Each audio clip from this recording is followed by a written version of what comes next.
If you ask me what's the one place you should visit in Nasha Town,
Light compels you!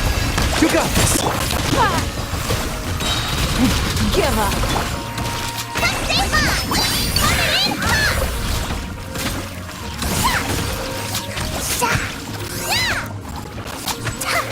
Ding dong, weather bomb! Go! Shadow of darkness! On the light! Submit!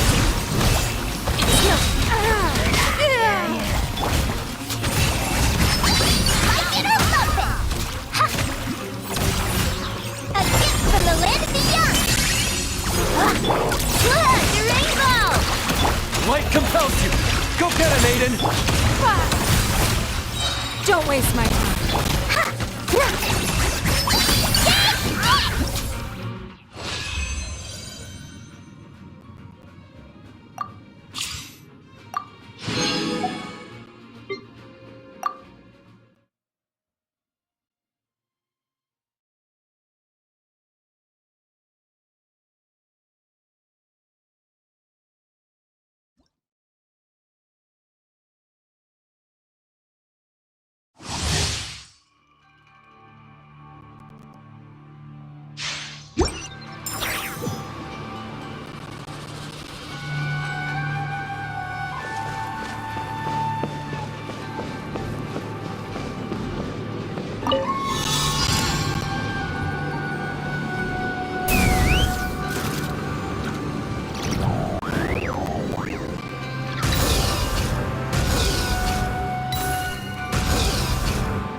Giddy up!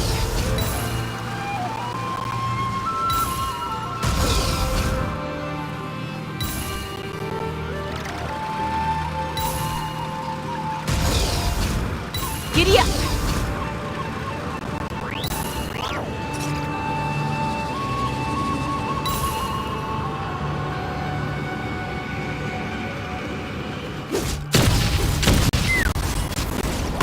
Master Scorched, which will it be? Nice and spicy! As you wish, main Fräulein. Dance support! No rest for the Let's all Special! Oh. Let's run!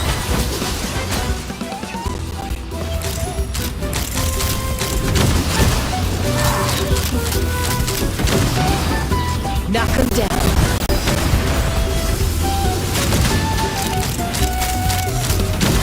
Coming in. Baltar! Open fire!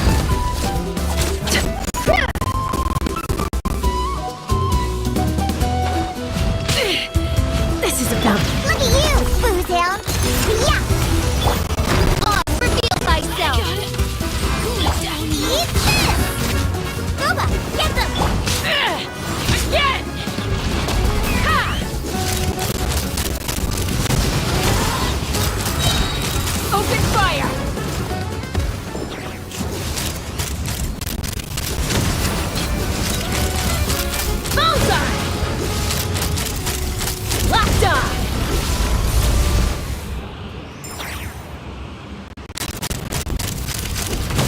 Hold on to your hats.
Excellent publication.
You look a bit out of sorts.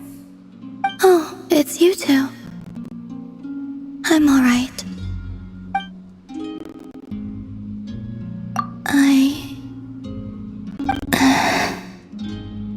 It's okay. Just tell us. Even if it's something small, you'll feel much better once it's off your chest. I would like to try a drink from the tavern. What?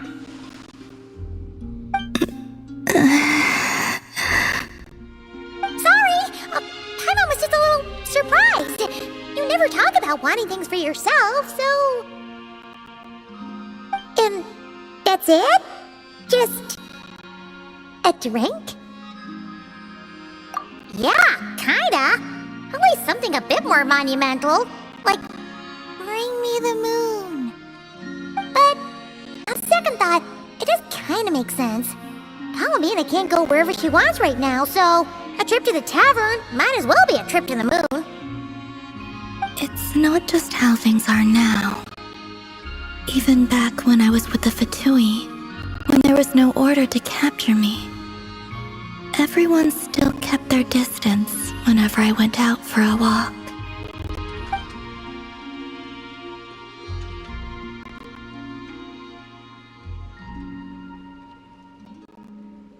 Wait a sec. Come to think of it, maybe this isn't as hard as Paimon first thought. A tavern is kinda out of the question, but a drink? Now that we can do. The Travelers got this. Really? But don't set your expectations too high. Flavor. I don't have much experience ordering drinks, so I'm not sure where to start. Perhaps something that isn't too... heavy? What do you mean by heavy? Heavy like... a Fatui overcoat. That comparison makes it even more confusing. Okay. Whatever you think.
Even Paimon wants to try a glass of that.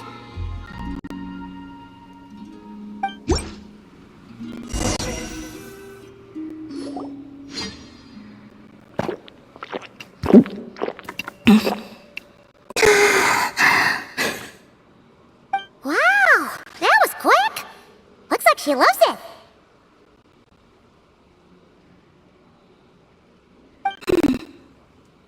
Completely flavorless. Flavorless? Yes. Oh, thanks, but no need. There was a time when I failed to understand why people felt such joy at harvest time. Then one day, I I reached out to touch a piece of ripe fruit hanging from a branch.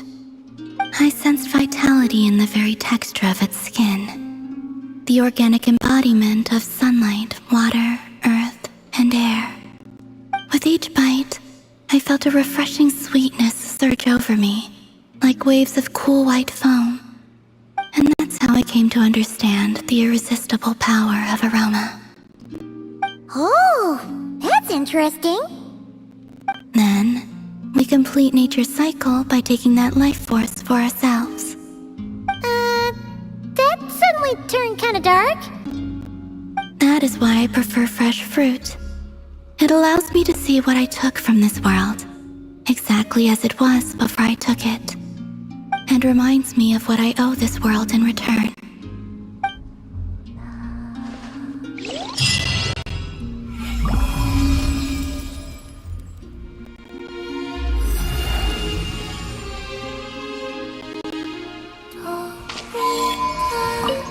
Here, try it for yourselves.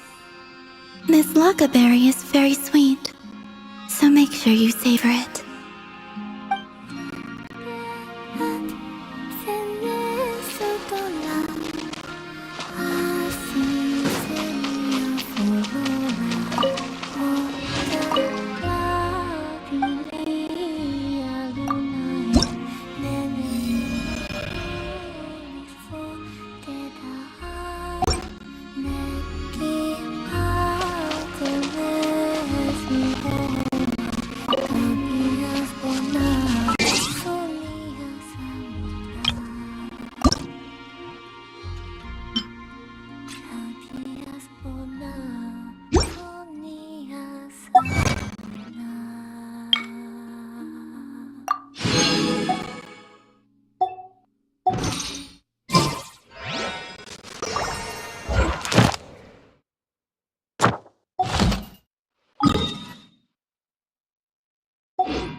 Ad Astra Abyssosk.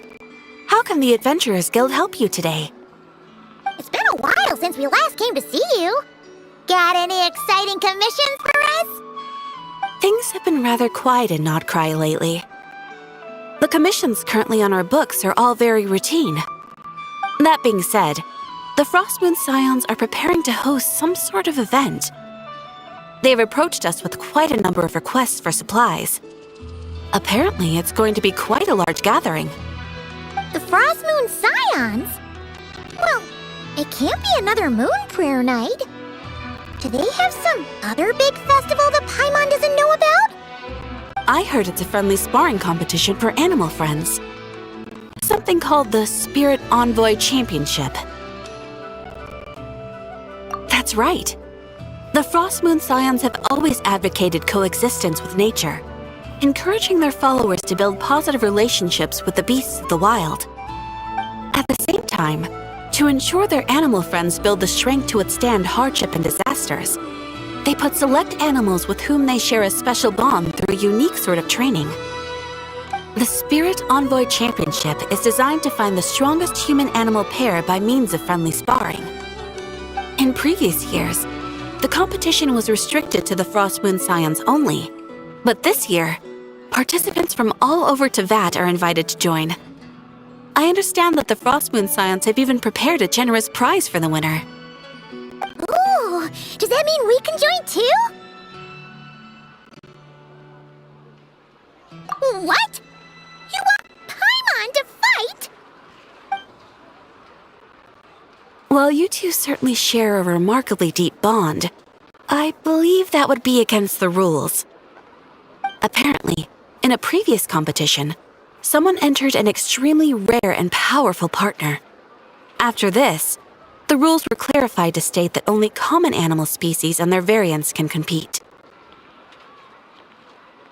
Ah, what a shame, huh? Paimon was totally looking forward to making a super cool entrance and then... Paimon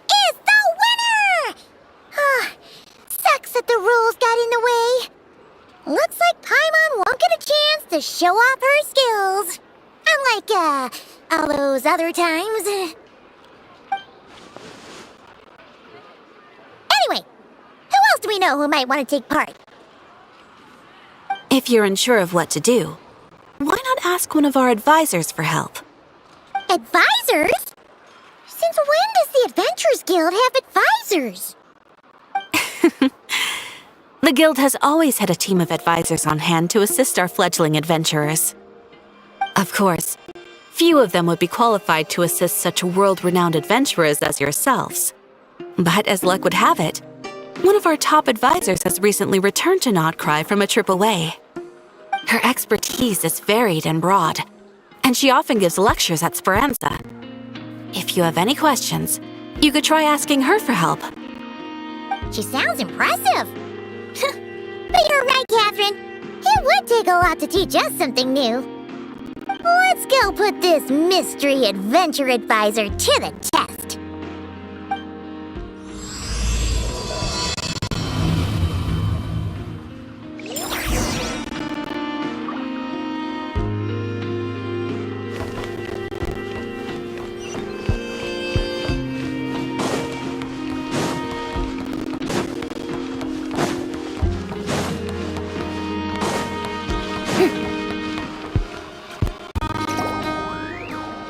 Alright then.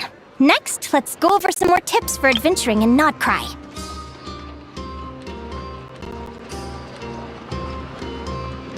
If you found yourself getting hungry in the wild, what are some things you could eat?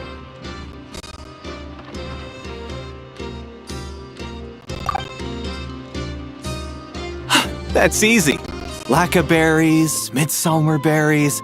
There's loads of options. Correct! 10 points to you! Oh. That must be who Catherine was talking about. She looks pretty young for an advisor, though. How knowledgeable can she really be? But there are plenty of places where berries don't grow, right? What should we be looking for in those places, Miss Linnea? Good question. I'm glad you asked. That's exactly what I wanted to talk about next. Does everyone recognize this mushroom? Based on the color... This is an edible one, right? Doesn't look poisonous to me. Wrong answer. This here is a brown-capped mushroom. It looks harmless enough, but eating it will give you hallucinations. An unsuspecting adventurer once used a handful of these to make a pot of mushroom soup. Next thing you know, he was trying to foxtrot with the wild hunt. Luckily, he was spotted by a fisherman passing by who managed to save his life. But it was a close call. That sounds so dangerous. You bet! Adventuring in the wild is no joke. All right, on to the next. Does anyone recognize this plant? Can you tell me if it's edible? Isn't that a winter ice leaf? They say that the King of Winter Isley and the King of Midsummer Oak are sworn enemies. If midsummer berries are sweet and delicious, I guess winter isley leaves must be horribly bitter. Paimon knows the answer to this one. Winter isley leaves might not taste good in food, but you can brew a nice tea with them. Huh. At the flagship. Once when Paimon was eating some yummy food there, Dimyon mentioned that one of the drinks in their roulette special has winter isley in it. Who are... it looks like we have an expert attending our Q&A session today. Well, I hope you're ready for the next question. Oh. Bring it on! Every adventurer knows to pack a compass and a map before heading into the wilderness. But where would you go to buy these things? Listen up, everyone! The answer is... the Adventurers Guild! Oh, really? But I hear Mimas Brunner Books sells them too, and at a very low price. Ha! Paimon's done her research! The boss of that place tries to pass off cheap knockoffs as the real deal! Don't be fooled! Well said. But even with a high-quality map and compass, the wild can still be a dangerous place. What should you do if you're being chased by a monster you can't fight off? Correct! Although the Ratniki's main duty is to deal with the wild hunt, you can always ask them for help if you run into serious trouble. While we're on the subject, some adventurers have found they can use the territorial nature of radiant beasts to their advantage. Lure a monster into their territory, and they will fight each other instead of you. I wouldn't recommend doing this, though, as you may instead find yourself fighting 2 enemies instead of 1. Final question. This is an important one. Which place in Notcry is an absolute must-visit for travelers from abroad? Ooh, that's a tough choice. There's the Frostmoon Enclave, Star Sand Shoal, Blue Amber Lake. They're all so pretty. Then there's the Voynich Guild, the flagship, and so many other shops worth visiting. In truth, there's no right answer to this question. But if you ask me, the place most worth visiting is right here, Speranza.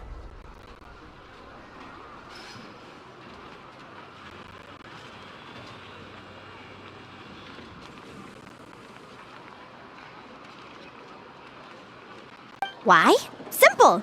This was once my home. So this final question was more like a little bit of shameless self-promotion. You can get delicious Notcry hot dogs and Lackberry Madams. And if you're not too hungry, just order a slice of midsummer tort. And listen to the entertaining rumors the children like to tell. That's it for today's lecture. Tomorrow, I'll be heading to the Frostmoon Enclave to take part in a competition. If you have any questions, you can ask at the Adventurers Guild, where the other advisors will be happy to help.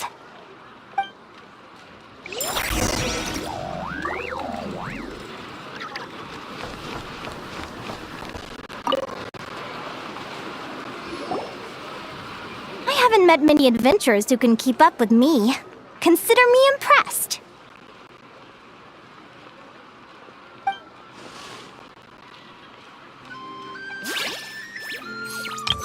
Likewise!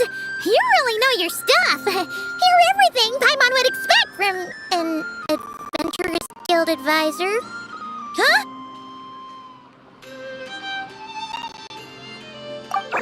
What's the deal? Don't get so close! Traveler, there's something wrong with her! Actually, I was going to ask. Your little friend is so clever and cute. I love how she flies around, too.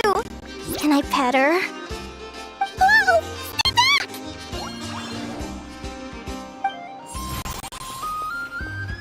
Don't be afraid. I'm not gonna hurt you. Come on, come here.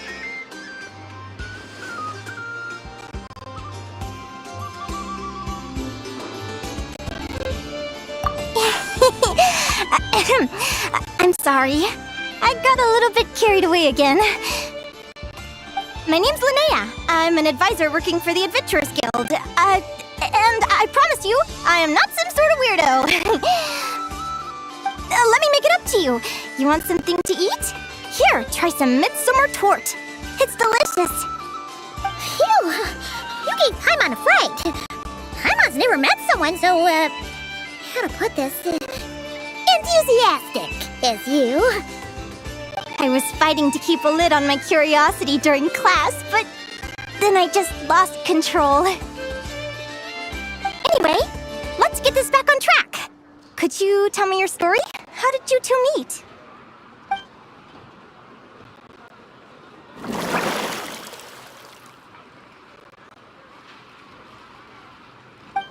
What? You fished this little cutie out of the sea? Can you tell me where? A visit to that beach is going right to the top of my bucket list. You'd be wasting your time. Paimon is one of a kind. You could sit on that beach for 100 years, but you'd still come away empty-handed. Is that right? What a pity. Oh, right. Paimon almost forgot why we came here. We were thinking of taking part in the Spirit Envoy Championship ourselves. Catherine said you could give us some pointers? Let Paimon guess. Is that your partner there? Oh. Yep, her name is Lumi. She's my trusty assistant.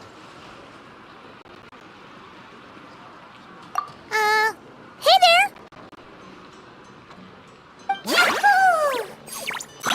Have you two ever ventured north of Notcry? Not yet. Wait, so you're saying Lumi comes from the northern tundra? Pretty much. There are 6 types of Fae commonly found in the tundra. Lumi here is a Jack Frost. That's one of them.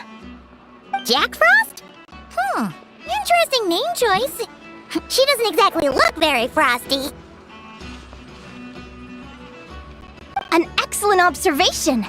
In fact, Lumi is no ordinary Jack Frost. She's a special one. The first time I met her, she was wearing this weird cardboard outfit with ugly splotches of paint on it, as if she was trying to disguise herself as a regular Jack Frost. I stayed and watched her for a while, and I discovered that some other mean Jack Frosts were ganging up and bullying her because she looked different. They stole all the food she'd gathered and kicked her out of her sleeping spot. Lumi couldn't fight them. She had nowhere else to go, so she found an old cardboard box, painted it blue, and put it over her head, hoping to blend in with the group. Whenever she was discovered, she'd get beaten up, and the rest of the time she lived in constant fear. Until one day, seeking shelter from the rain, she clung to me and wouldn't let go. We've been partners ever since. What a story! Oh, poor Lumi. Sounds like she's had a tough time. As for why Lumi is so different from other Jack Frosts, I'm still looking into that. I'm thinking it's either a mutation or an atavism. Or maybe some sort of curse? Hopefully I'll find the answer one day. But either way, we're best friends for life. Nothing can change the special bond between us. Speaking of which, given how long it can take to build a strong bond with another creature, if you're serious about entering the competition, my advice is to pick an animal friend that you're already pretty close with. Otherwise, the odds are gonna be stacked against you. An animal friend I'm close with, huh? Actually, we're kinda spoiled for choice on this one. Who do you think would be the best fit?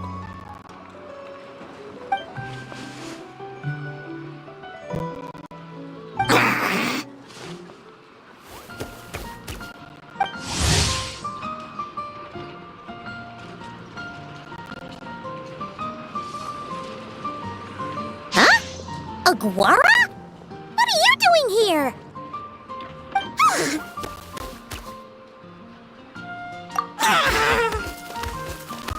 Oh, neat! A Notlanese Tapetlosaur! Oh, he's so small and cute! He seems to really like you guys. I'm sure he'll make a great partner.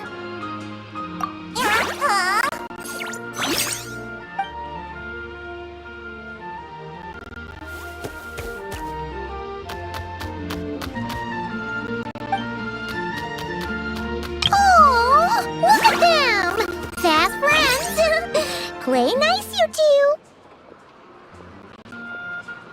They both seem pretty sociable. No wonder they get along so well. Well then, there's no time to lose. Let's go get you signed up.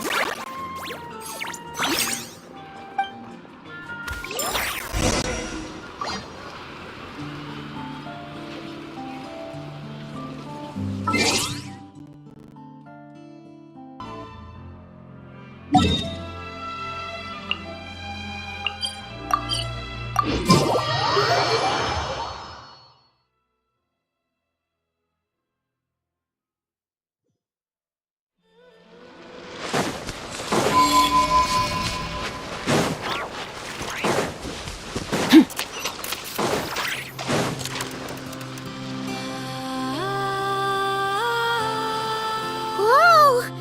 Paimon wasn't expecting this many people. Traveler, Paimon! What a nice surprise! I didn't think I'd run into you here. Oh, and Professor Linnea is here too!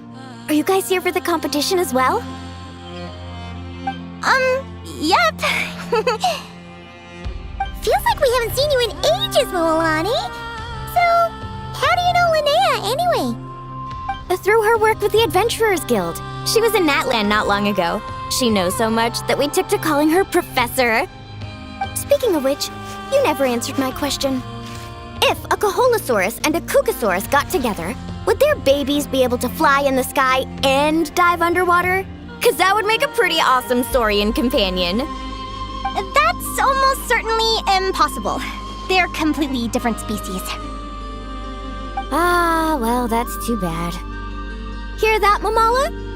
Guess I can't do any matchmaking for you in the Flower Feather Clan after all. So, you have a thing for Kukusaurs? Oh! I was wondering what all the commotion was. Looks like this is where it's at. Ito, what the heck? Either Paimon's seeing things or you're not here for the competition too, are you? Why else would I be here? Cost me an arm and a leg to get a boat all the way to this Crod Nye place. It's not Cry. Hey there, I'm Mualani. Are you a friend of the Traveler and Paimon Stew? I sure am. Nice to meet you. The name's Arataki Beetle Gladiator Ito, head honcho of the world-famous Arataki gang of Inazuma. That's quite a mouthful. Wait, did he say Arataki gang? Why does that sound so familiar? Just call him Arataki Ito. This guy's a bona fide buffoon. Hey, who you calling a buffoon, you flying lavender melon? Flying lavender melon. Wait, so you're some sort of mutated lavender melon? You don't look like a melon. Paimon's not a mutated melon, or any kind of melon. How could a melon be this cute? Yeah, about that. Well, unfortunately, the gang only had the funds to send their main man this time, but don't sweat it. Once I snag that championship title, I'll use the prize money to bring Shinobu and the boys over to join the party. Shinobu. Oh, I remember now. Kuki Shinobu, right? She's mentioned the Arataki gang before. Huh? No way! You've met my deputy? She stopped by the Flower Feather Clan recently to take the flying trial. Chaska said she was a natural. Hold on. If she's that good and she's only the deputy, you must be way stronger than I imagined. Look sharp, Mamala. We're in for a tough competition.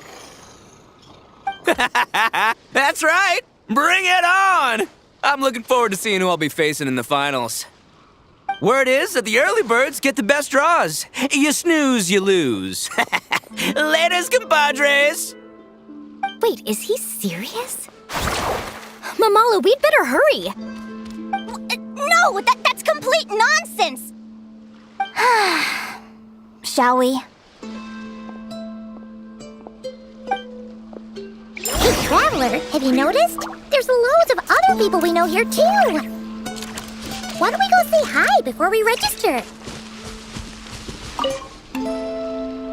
I got here first! No way! My Sharky surfboard clearly beat you to it. Well, I'll see you in the arena. Just don't go crying like a baby when you lose. Did you hear that, Mamala? Show them no mercy!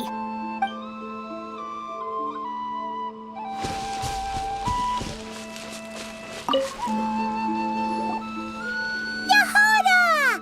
Here for the competition? Yehoda? Ahem. I'll have you know it's Champion Yehoda. Don't you know? This isn't my first Spirit Envoy Championship. Uh-huh. I took part in the last one. And not just that, I only went and won the entire competition. It was very heroic.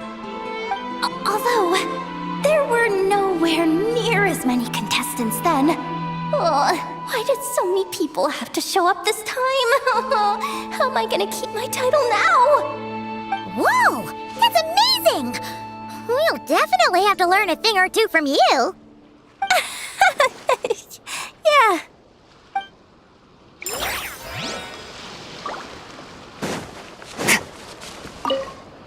This is the biggest turnout we've ever had by far. We need to be extra vigilant to maintain order in the arenas. I've made all the necessary arrangements.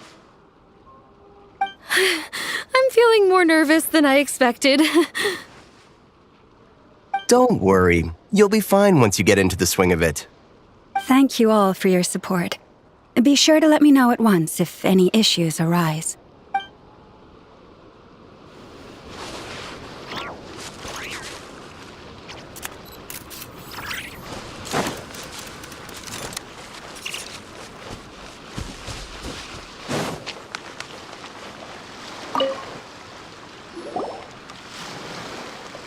Thank you all for signing up for the Spirit Envoy Championship.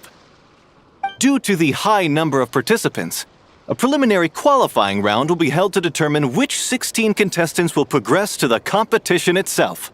Prior to the semifinals, all matchups will be determined by drawing lots. Please also note that there are 2 arenas, which will be randomly assigned after the draw. Do you have any questions? Where do we go to draw lots? Right here. After registration closes tomorrow, make your way here to draw lots for the qualifiers.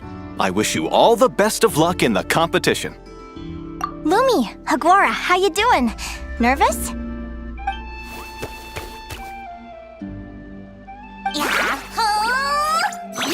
Great! That's the spirit!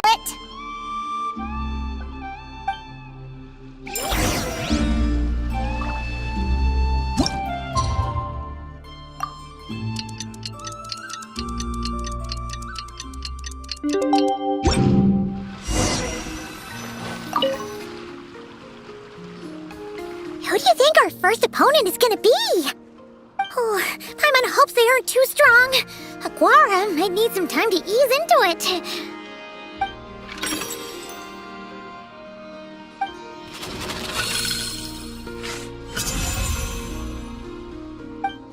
Oh, the results of the draw are out. Oh, let's take a look. Your opponent is Arataki numero uno Ito. Ah! We literally just managed to get rid of him, and now you have to face him in the arena?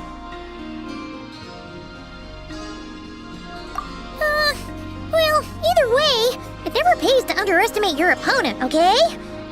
This is your first match, so be sure to make it count.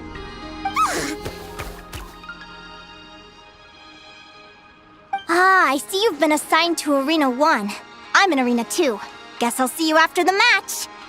Good luck! Don't fall at the first hurdle now. We won't! Good luck to you and Lumi, too!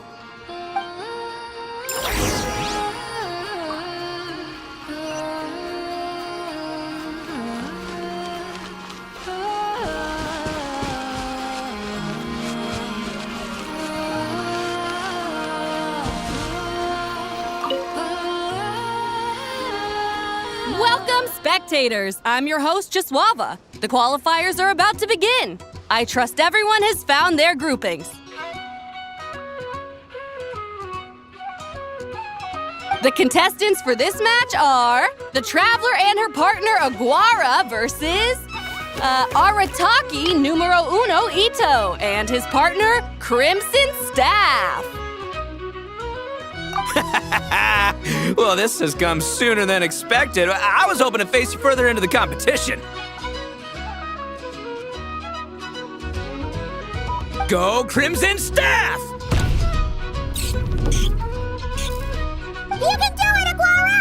You show that beetle who's boss! Great energy from both contestants. Now, without further ado, let the match commence.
You got some moves, I'll give you that. But it's gonna take more than that to, defeat the Ito! It's time to unleash our show-stopping killer combo move! Ushi, Crimson Staff! Crimson Staff. Look, I wanted to kit you out with mecha armor, but you need to bulk up first. That's why we gotta take on these tough opponents, to get you strong! Ushi, you and me have crushed countless foes in our time. Now, with the three of us together, ain't no one gonna stand in our way! Finish them!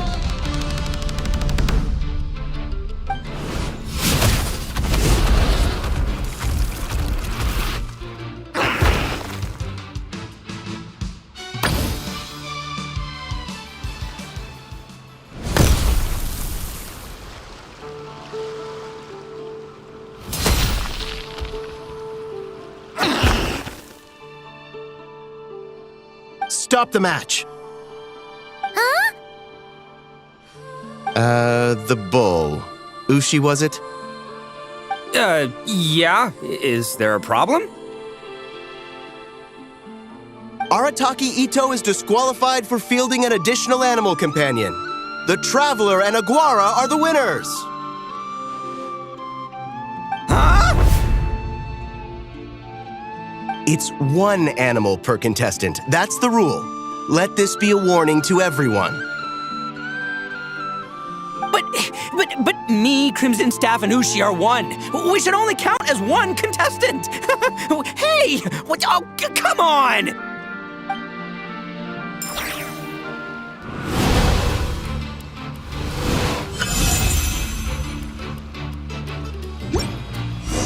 Sheesh, that was a close call. But you made it through the qualifiers. Paimon wonders how Linnea's doing. Let's head over and take a look.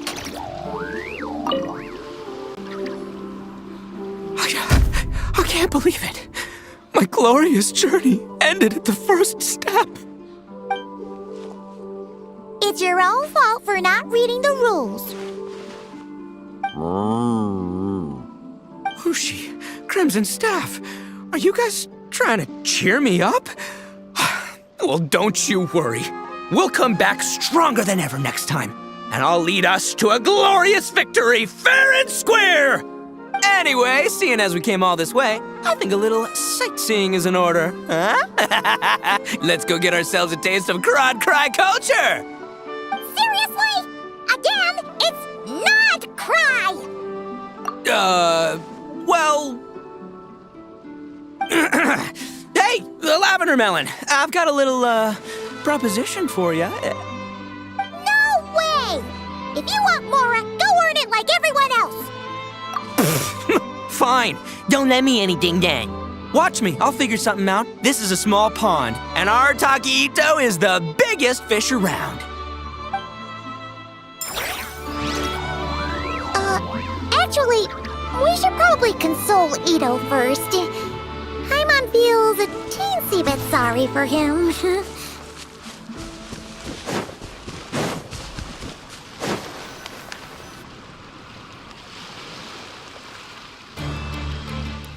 Dodge left, Lumi!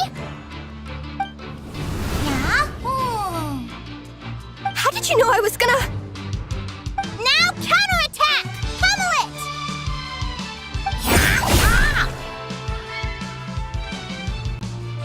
Looking good! Let's do this! Ignorance really is bliss, isn't it, Linnea? But it won't last forever.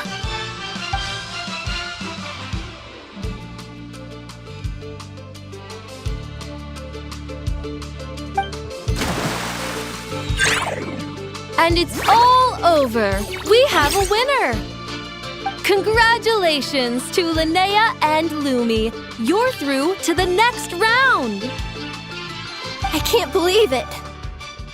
My Torso. Good job, Lumi! Yeah. Traveler, Paimon, how did your match go? We won too! Thanks, that means a lot. Yeah, I think we performed pretty well out there. Not just Lumi, I was really in the zone today.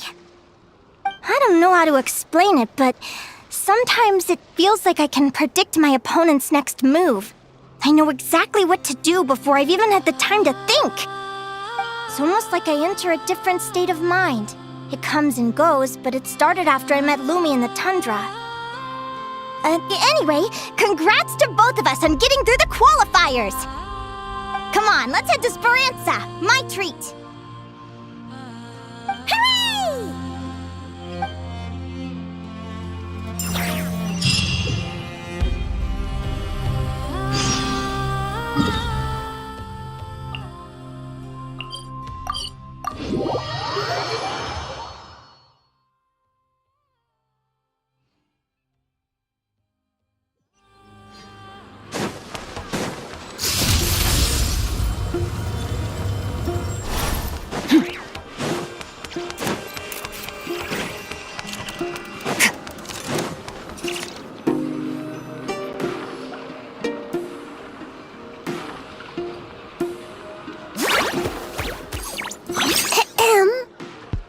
May I take your order? Turns out I'm treating a friend today, so I'd like to order the finest dish in the house. Oh, I take it you're referring to our secret menu? That's right. Tell the chef to sharpen his knife. I'm expecting surgical precision. Is that a reference to something? Yeah, The Hidden Hero. It's a novel my best friend Helka sent from Liyue. There's the chef, and he fights the bad guys with a kitchen knife. It's really cool. It's her favorite part of the book. She's always nagging Linnea to act it out with her. Psst! Linnea! Do you think Chef Yerba could be a hero in disguise too?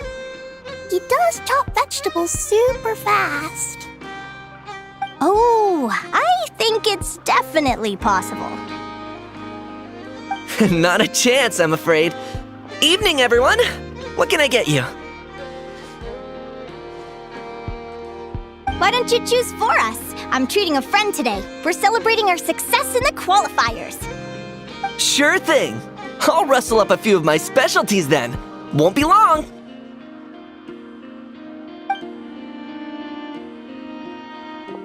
Hello? I'm ready to order. Be right there. I gotta go. Let's play again soon, Linnea.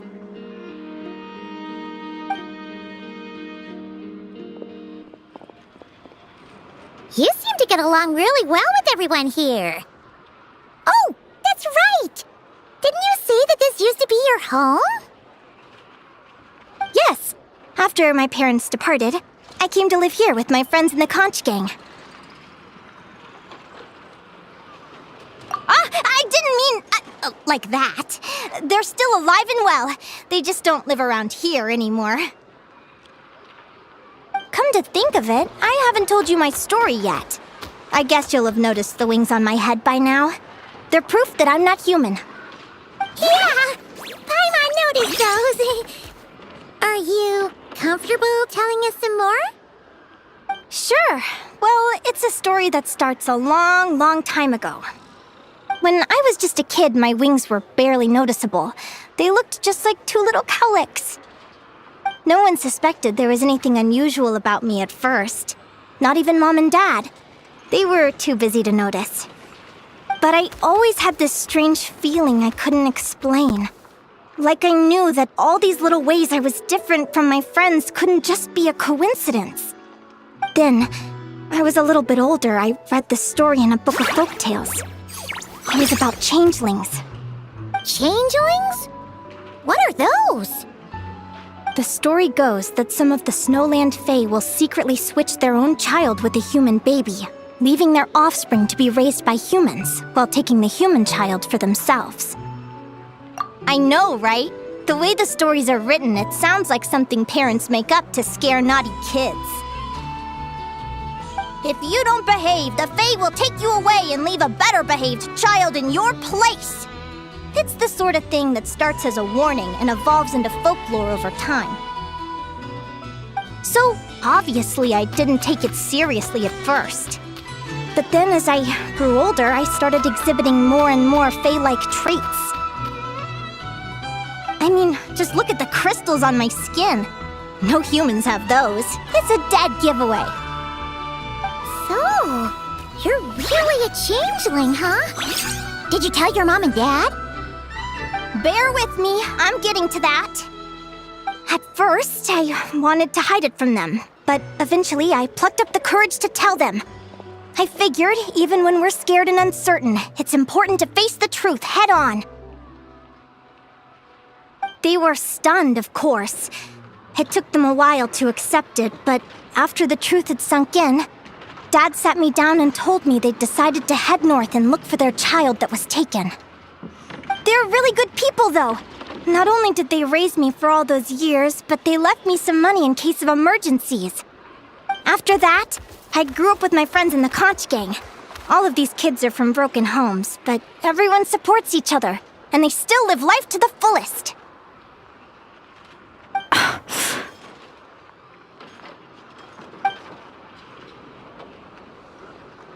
Food's ready! Talking about old times again?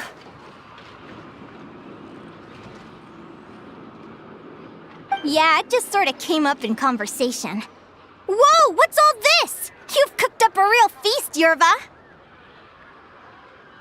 Well, you did say you were treating a friend. Besides, only the best for our old boss. Old boss? Linnea was your boss? Hey, what kind of a reaction is that? Linnea's been a fountain of knowledge ever since she was a kid. She always speaks with such authority. Everyone admired her so much that we picked her to be our boss. But the Conch Gang's only for children. Once you grow up, you have to leave, so now she's the old boss. I've always found the logic behind that title to be a little flawed. I mean, what happens when the others grow up? Will I be the ex-old boss? Surely it won't be long before I'm the previous former ex-old boss. We'll all be long gone from the Conch Gang by that point. As far as we're concerned, there's only one person that we'll ever think of as our old boss, and that's you. Oh, that's really touching. Well, if it means that much, maybe you could leave a 2,000 more a tip? Much appreciated. Miko's birthday is coming up, so we're pooling our money to get him some new clothes. Sure thing. I'll go one better and give you 3,000. But just this once, all right? I have my own stuff to save for. Oh, what are you saving up for, Linnea? I have big plans. I want to buy a huge ship for scientific research, then take my friends on a voyage of discovery to explore all the mysteries of the world. I want to sail to all the other nations, hear the heartbeat of the jungle, the whispers of the wind, the echoes of the mountains. And one day, when I'm too old for all that, I'll combine everything I've learned into a great illustrated atlas of nature. Of course, there are other questions I hope to get answers to along the way, like what exactly Lumi is and where my birth parents are. Well, when I was much younger, I used to hear these strange lullabies as I was drifting off to sleep. Go, child of the Fae. Make your way to the villages and towns and seek kinship with the humans. The world of the Fae is rife with a sorrow you do not understand. They were sung in the tongue of the Fae by kind, warm voices. I can't explain why, but somehow I knew that they didn't want me chasing after my origins. Still, I did visit the tundra once when I was a little older to see if I could find out anything about them. But just being there made me feel uncomfortable. Every instinct was telling me to leave. It's odd. That place is supposed to be my home, but it feels like I'm unwelcome there. Could it simply be because I'm a bird fae, so I prefer a warmer climate? Something tells me there's gotta be more to it than that. The less I know about something, the more curious I am. One day, I'm gonna get to the bottom of it. about that. We're supposed to be celebrating our victories. Cheers! Cheers! Paimon can't wait to dig in! I'm stuffed. How about you guys? Yep. Paimon's fit to burst. Let's see. It's a little early to hit the hay. How about we get Aguara and Lumi to try a little sparring practice? The opponents are only gonna get tougher from here. Yahoo!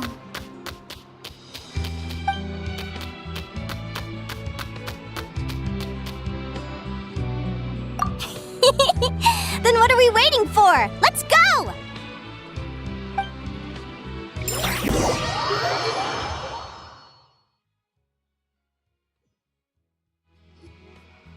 They're very evenly matched.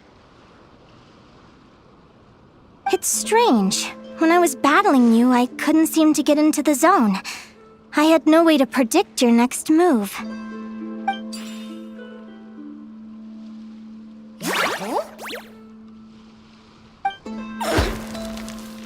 Hey, I'm curious. Why does Aguara have a ribbon tied around his tail? And how did you two meet, anyway? Now that's a long story. What an incredible adventure! Someday, I want to go on an adventure of my own. Show Lumi every corner of the world. There's gotta be countless stories out there waiting to be told. You're excited too, huh, Lumi? But most importantly, we have to figure out who you are and where you came from. Then we can track down others just like you.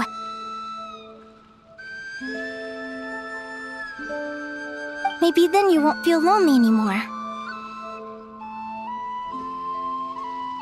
It's about time we all got some rest. Good training session, everyone. I'll see you at the arena tomorrow.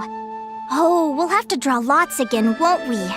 Hopefully we don't end up facing each other this early in the competition. Wait, no, forget I said it. I should go before I jinx it. Lumi!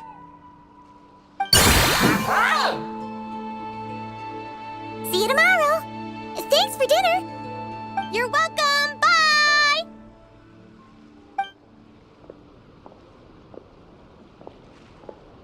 Phew. Let's head back to the flagship and get some sleep. Paimon's eyes are starting to droop.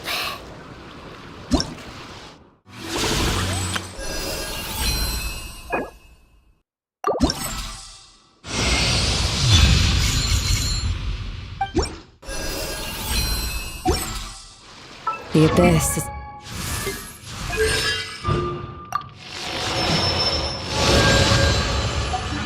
the world's shadow. It's always there, and it will never perish.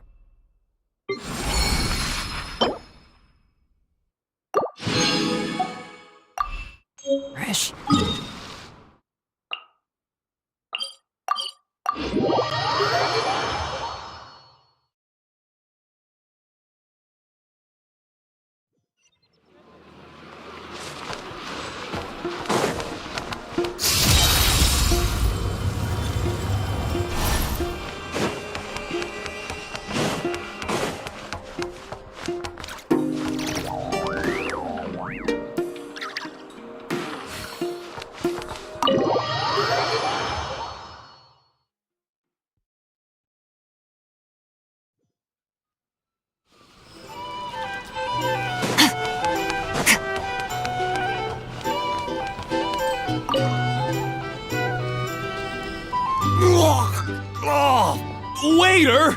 Come here and taste this wild berry trail! Then look me in the eye and tell me it's fit for human consumption!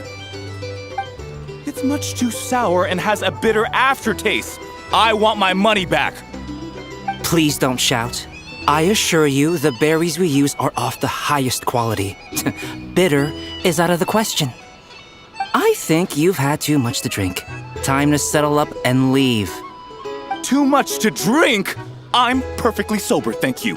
Now you better give me this meal on the house, Otherwise... Otherwise, what? Huh? Who the heck are you? Oh, I'll tell you who the heck I am. The name's Arataki. Thanks for waiting, mucho apreciado. Ito!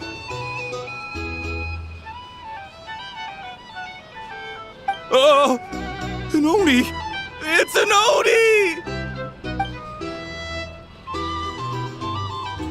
Oni! Nice work, Ito. Keep this up and we might just have to double your bonus at the end of the month.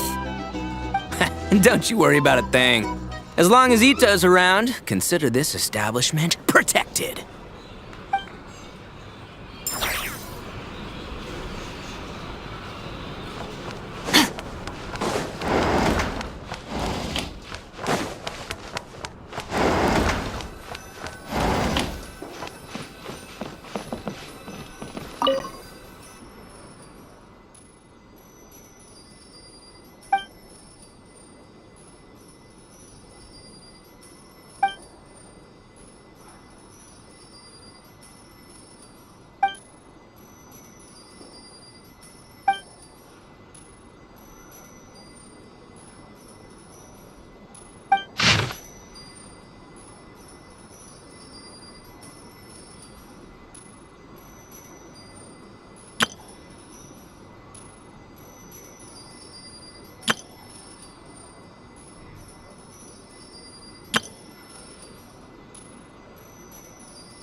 Let's see. Your next opponent is... Linnea. Oh, that name sounds familiar. Oh, yeah! Paimon remembers now. She's been looking after our fungi friends this whole time. Who do you think she's gonna partner up with for the competition? Come on, let's go say hello.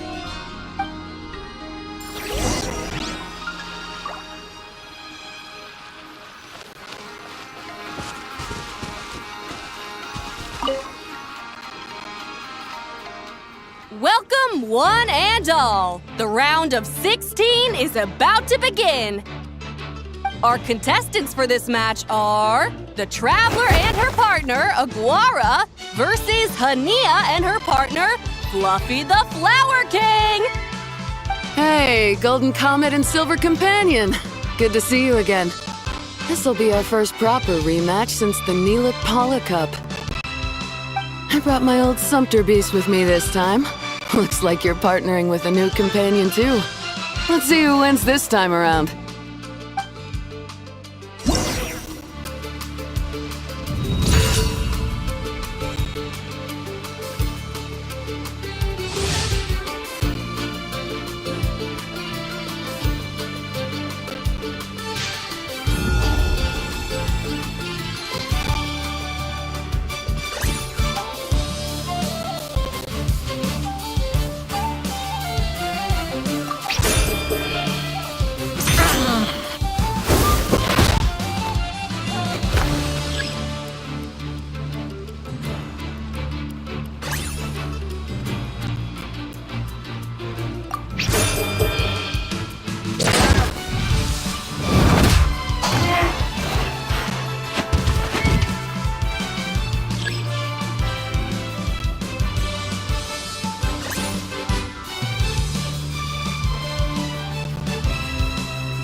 You're even tougher than last time. But you know what? Sumpter beasts are renowned for their endurance. It's their refusal to give up that allows them to traverse huge rainforests and deserts, one step at a time. And when they charge full speed, they kick up enough dust to blot out the sky. Send 'em flying, Fluffy the Flower King! Watch out!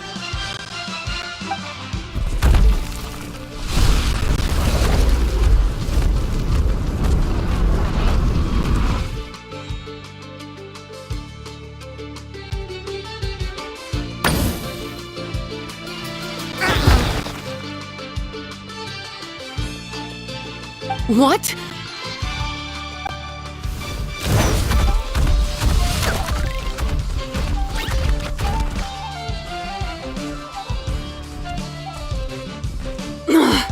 Looks like this isn't gonna work. Contestants, please have your animal companions return to the arena immediately, or you'll both be disqualified. Oh no! Come back, Fluffy!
The Traveler and Aguara are the winners! Oh, what a shame. We were so close. Even with the new partner, you're still as tough as they come. This was some bad luck running into you so early in the competition. Well, since you defeated me, you better go all the way like in the Niloot Cup. I can handle losing, but only to a champion. So you go show him who's boss. All right, we're through to the quarterfinals. Let's go see who our next opponent is.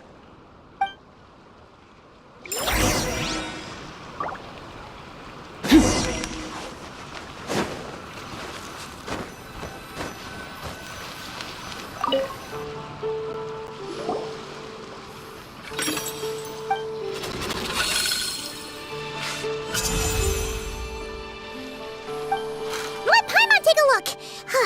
Next up is Mualani? Oh, so we have to fight that big Holosaur next? Oh, Aguara, we're counting on you!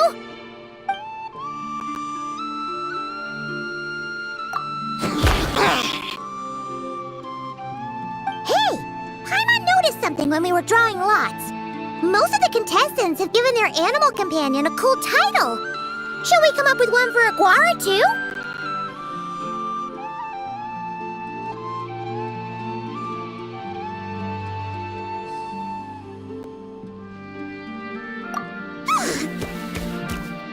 Well, Aguara seems to like it. Awesome!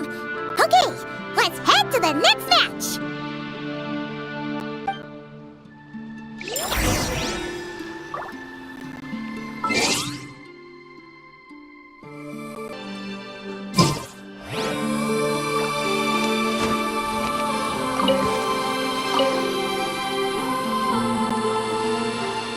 Are you ready to rumble? Ladies and gentlemen, it's time for the quarterfinals. After a fierce competition so far, we're left with the creme de la creme of the contestants. But who among them will advance to the semifinals? There's only one way to find out. Joining us to kick this round off, we have the Traveler and her partner Aguara versus Mualani and her partner Mamala. How you feeling today, Mamala?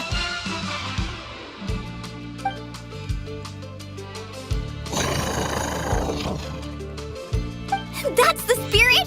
Now let's get out there and show these not-cry folks what the people of the Springs are all about!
What a tough cookie!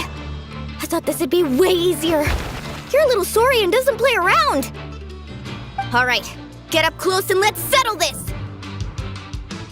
Jump, Mamala! Get out of the water!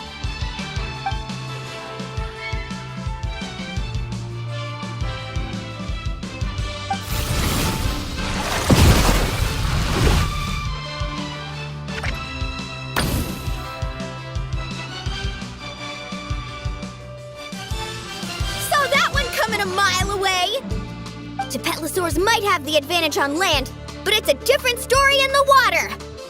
Mamala, finish him off!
What a tough cookie!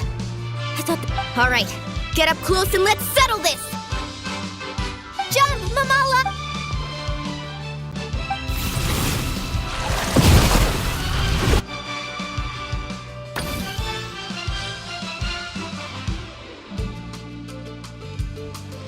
Watch out!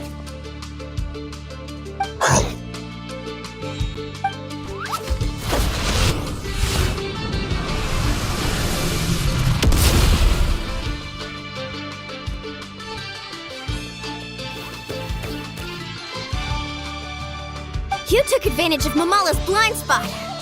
Not bad.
What a tough cookie!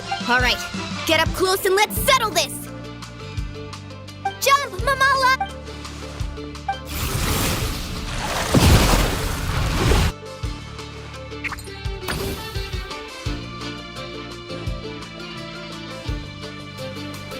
Watch out!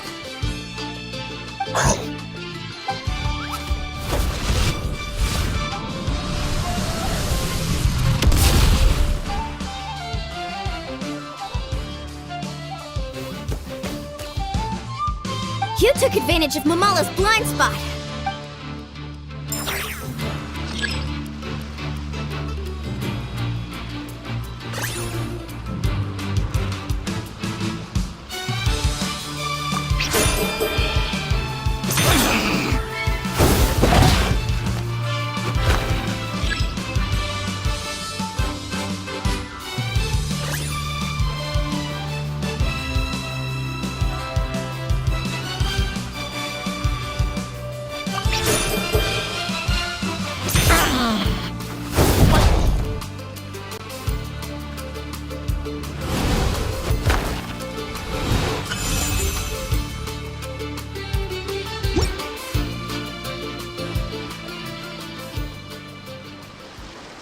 Mamala has lost the strength to fight on.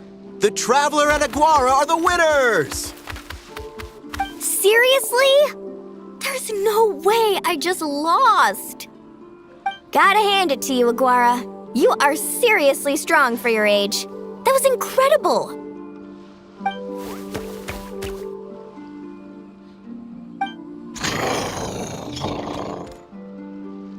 Hey, you're strong too, Mamala. That one was on me. I made too many bad calls. I'm sorry. Keep it up, Aguara. I want to see you take down even more opponents. You were the best little Saurian out there today.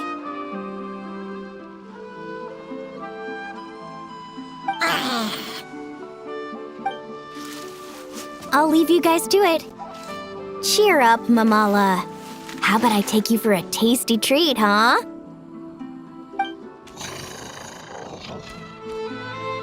Wow! That was a nail-biting match! Paimon's heart's still racing! Anyway, Linnea will have finished her match by now too, right?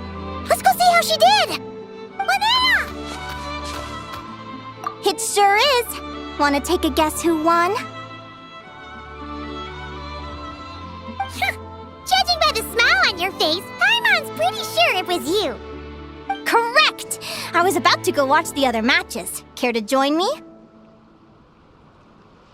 The next one's a pretty big deal. Someone called Celino versus the reigning champion, Yehoda. Ooh, we had to watch that. Yehoda's a friend of ours, so we should be there to cheer her on. Perfect. Well, stick around. It should be starting soon.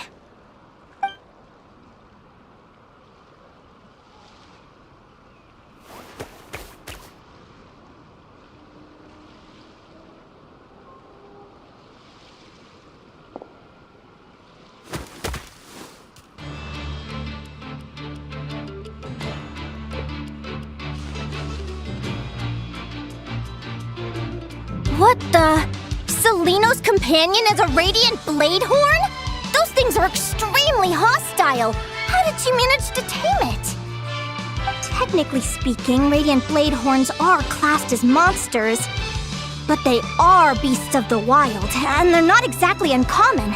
It's not against the rules, but still, it's gonna be a really hard one to beat. Go for it, Yehoda! You got this! Ignorance really is bliss, but it won't last forever.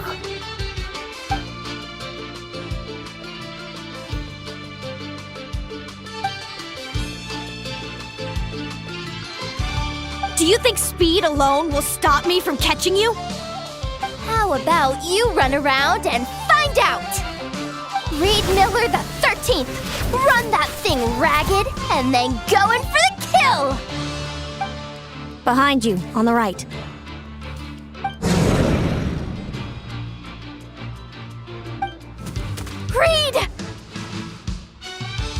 reaction time is incredible. It's almost as if she can read her opponent's mind. Dodge left, Lumi! Thanks, that means a lot. Yeah, I think we performed pretty well out there.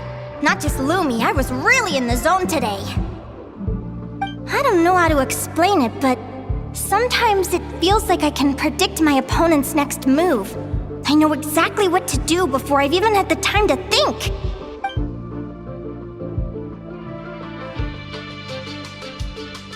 Keep it together, Reed! Jump! He's trying to jump on your back, Hemus. Don't give him the chance. Use your wind blades to slow him down.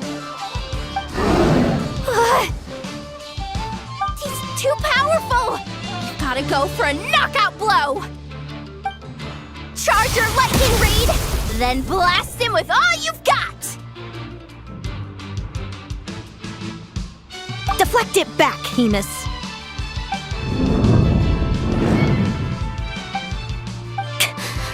That was close, but the outcome is all that matters. Reed Miller the 13th has lost the strength to fight on. Celino and Hemus are the winners! Those wings! Wait! Who are you? And why do you...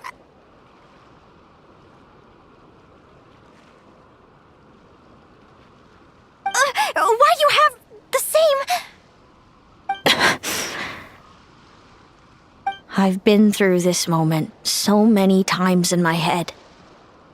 Imagining you sharing the same pain I feel. I thought it would bring me joy, but I guess not. You're better off with the life you have, Linnea. The less you know, the better. My head! Don't go! Wait!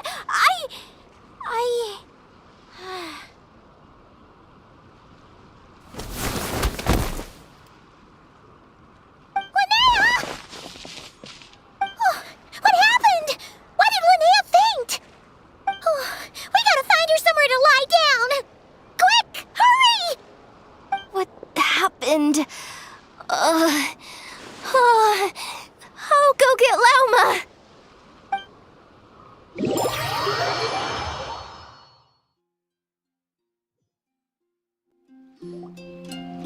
She's breathing normally. No obstruction of the airways. She just needs a little peace and quiet. Oh, that's a relief. Thanks, Lauma. My pleasure. If she has any more trouble, just let me know. Will do. Oh, Linnea. Please wake up soon.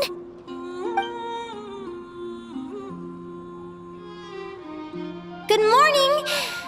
Huh? Where am I? Lumi? Lumi! How strange. Where could she be? I wonder how long I was out for. Well, I'd better take a look outside.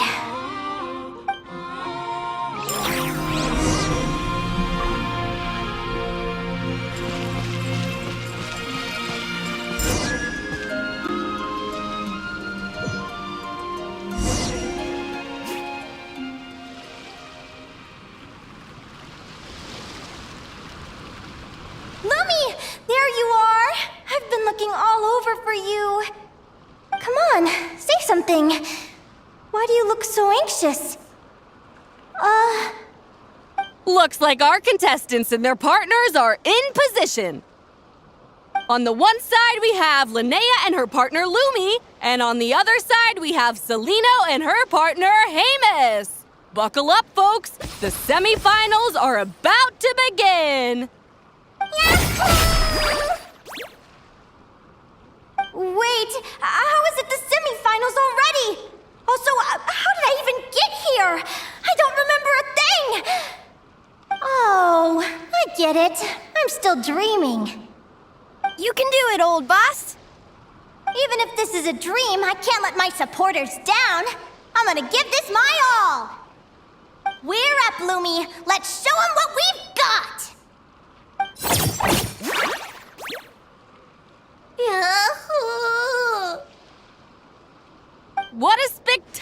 another duel. But Lumi has lost the strength to fight on. Meaning, Celino and Hamis have earned their place in the final! Huh? What's going on? They're saying I lost already? This dream sucks! I want to wake up right now! I've heard that if you try really hard to open your eyes, you can force yourself awake.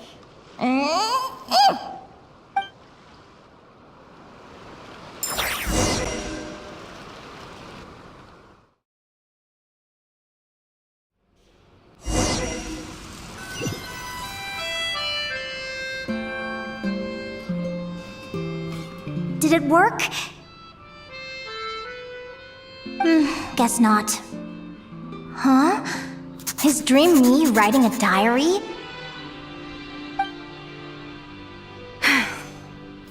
My Adventurers Guild salary alone will never be enough to finance a research vessel.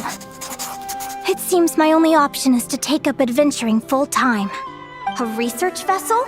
Looks like Dream Me is working hard toward my goal. But the cost is just astronomical. It could take a whole lifetime to save up for. Day 1. Got beaten up by monsters.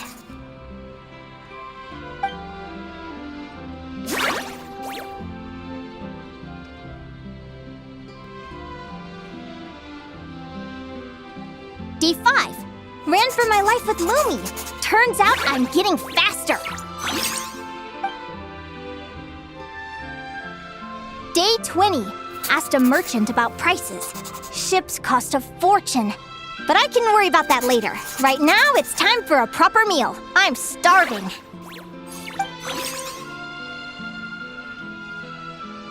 Day 72. Found a huge abandoned treasure chest. Finders keepers! Happy adventure anniversary to me! 1 year in! And still nowhere near rich enough to afford a ship.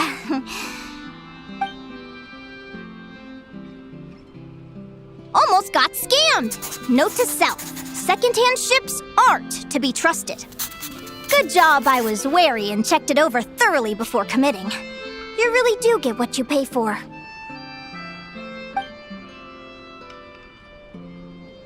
Finally beat that pesky thing, hoping the materials I gathered recently will fetch a good price. The diary ends here. Hold on, is this a deed for the purchase of a large ship? And I've signed it! Could it be?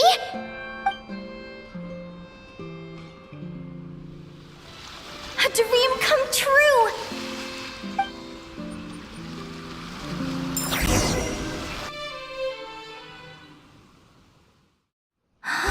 The Golden Beagle! What a wonderful dream!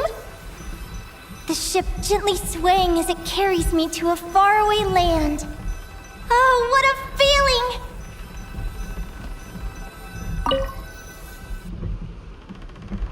Let me check the chart. Next stop, Guyan Stone Forest. That place is steeped in myths and stories. I've only ever seen it in picture books. From there, it's on to Dragonspine. Wow, a snow-capped mountain! I've always wanted to visit, but never dared to.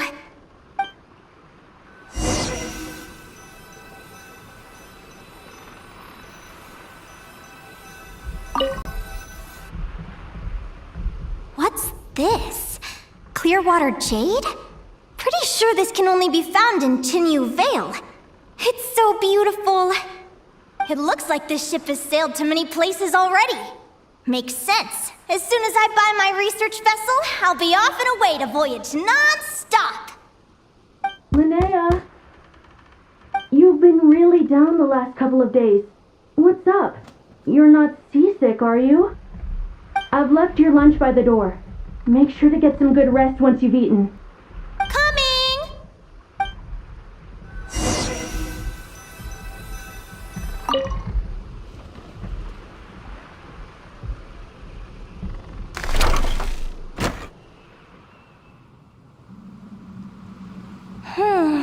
Where am I now? I feel so sore and tired. Wait, but I thought I was dreaming. Why do I feel like this? Is this some sort of lucid dream? Whatever. I'd better take a look outside.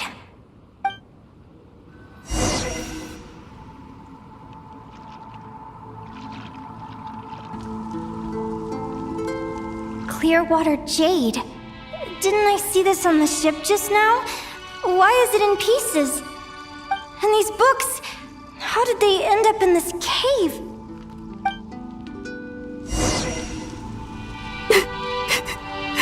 How could this happen?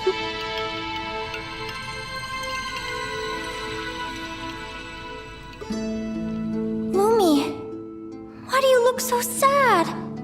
Hey, don't be scared. I'm right here, by your side.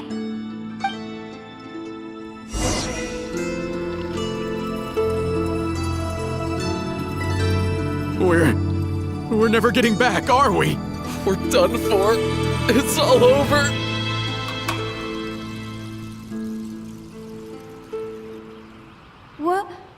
What happened?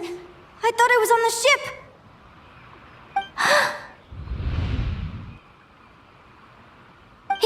Is this the Golden Beagle?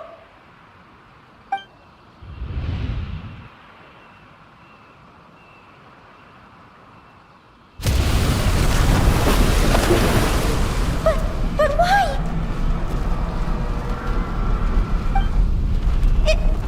It's just a dream, though, right? Come on, get a grip, Linnea. It's not real. None of this is real.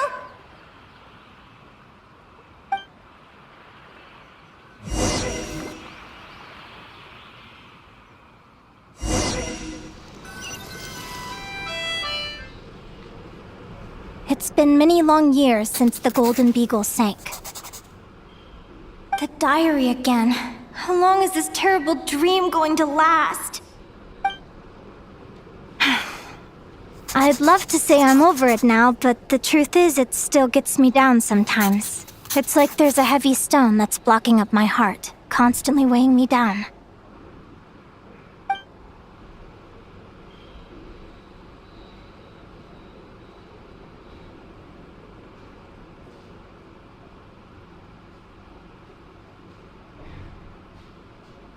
Maybe a walk in the courtyard will take my mind off things.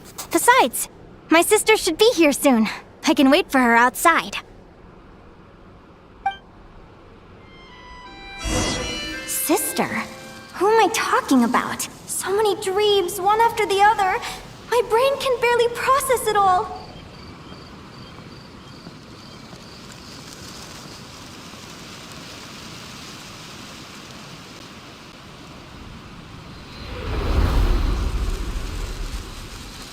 Linnea! Huh? That voice sounds familiar. Over here. Did you get my letter, Linnea? I'm so sorry to be the bearer of bad news. Come back to the tundra with me, so we can be with Mom and Dad one last time. Selena? She's my sister? Mom and Dad? One last time? This is the natural circle of life. We don't live that much longer than humans. This day was always going to come. I can't pretend I'm not sad. But at the same time, I wonder how an ordinary person would react to hearing this news. At the very least, they wouldn't have to endure this horrid feeling of having tears they're unable to shed. After all, we've already seen how all of this would unfold, long before it ever came to pass. Remember, when you passed out during that competition? You saw it all as you lay there, unconscious. At the time, you thought it was just a dream. What is she talking about? No. This can't be true. I understand how you feel. One moment you're gazing into the future from the past, the next, you're there, looking back at where it all began. When these two perspectives collide, how can the journey not feel like a dream? Time flies. One day, we too will grow old. Is it even possible to live a life without regrets?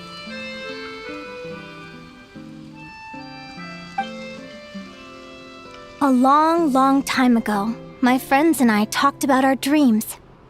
Mine was to buy a research vessel and explore the mysteries of the world. Then, when too old for a life of adventure, I'd combine everything I'd learned into an illustrated atlas of nature. My entire life is recorded in these pages. Maybe one day, a long, long time from now, someone will open them and see that there are sections on the formation and evolution of certain creatures and environments that remain blank. Whoever you are, I entrust the task of filling those blank pages to you.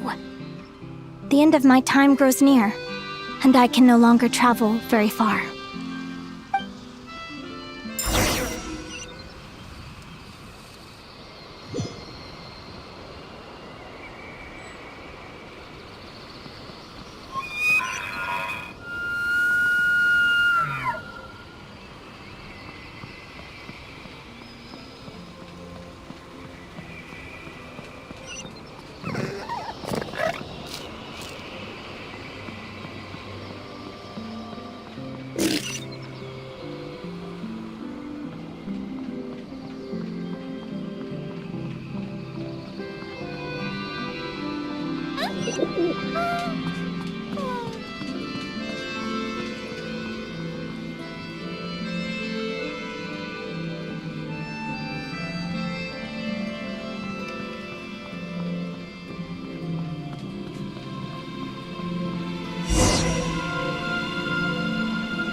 This feels like an illusion, yet at the same time, so real.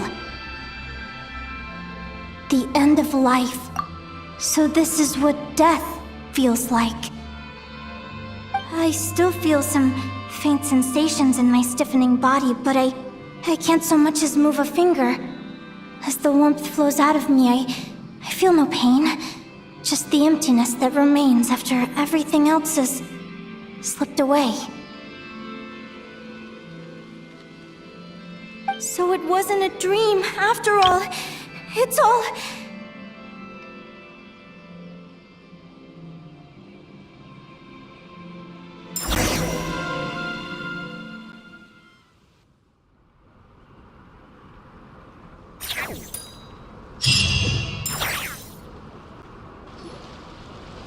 Oh, Linnea, you're awake!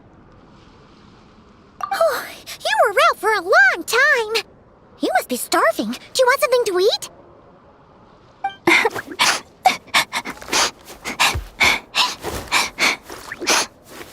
Linnea, why are you crying?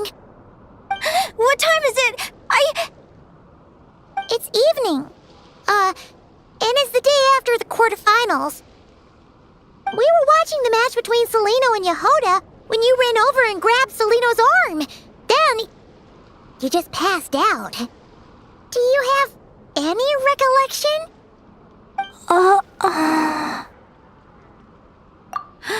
So many things came flooding into my head, one after another. The end of the competition, things from my future. Even the very end of my life, when I finally had to bid farewell to the world. Some moments were joyful, others painful. All of it felt so real. I don't know how to describe it, but it was terrifying.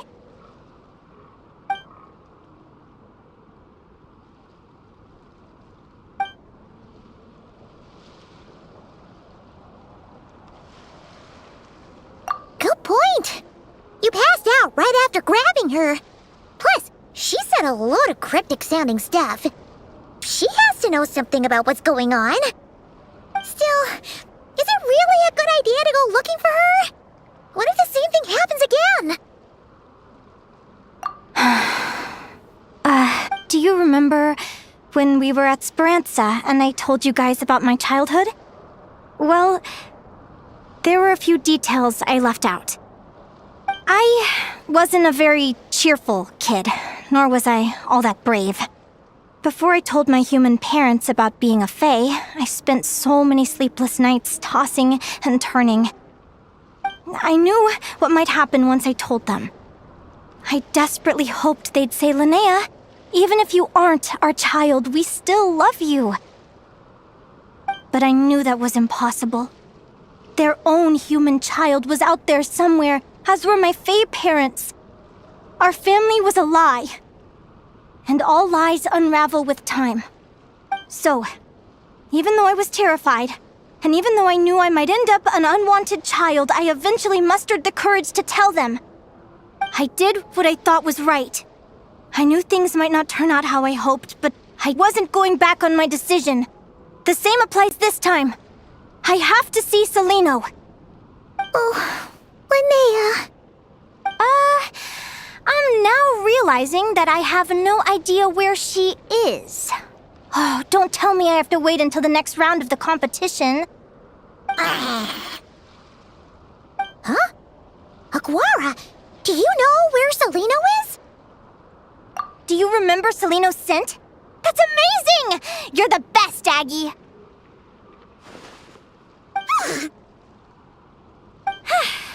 All right, I think I'm about ready to do this. No use delaying it any longer.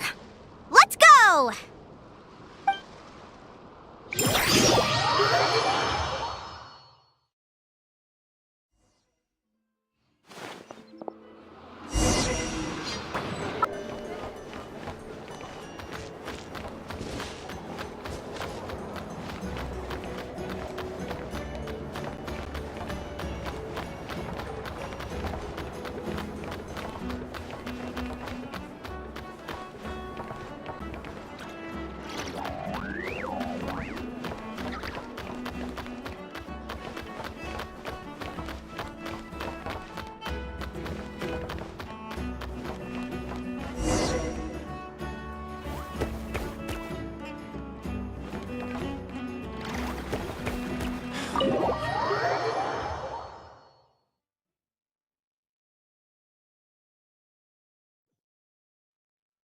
Huh?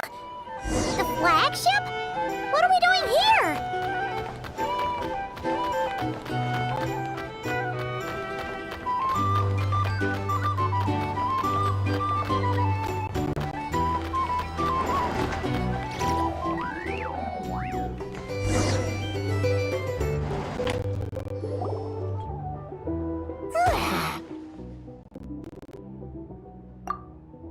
After all that, Celino's staying in the room right next to ours? No wonder Aguara could pick up her scent.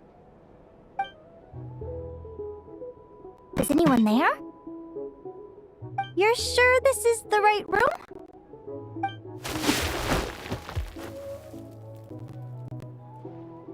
Celino, I know you're in there. Please, I need to talk to you. Celino? I'm not here. R2?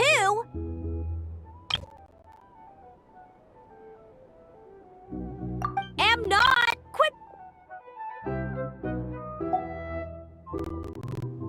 Not a chance! If you don't open the door, I'll be waiting right here outside until you change your mind.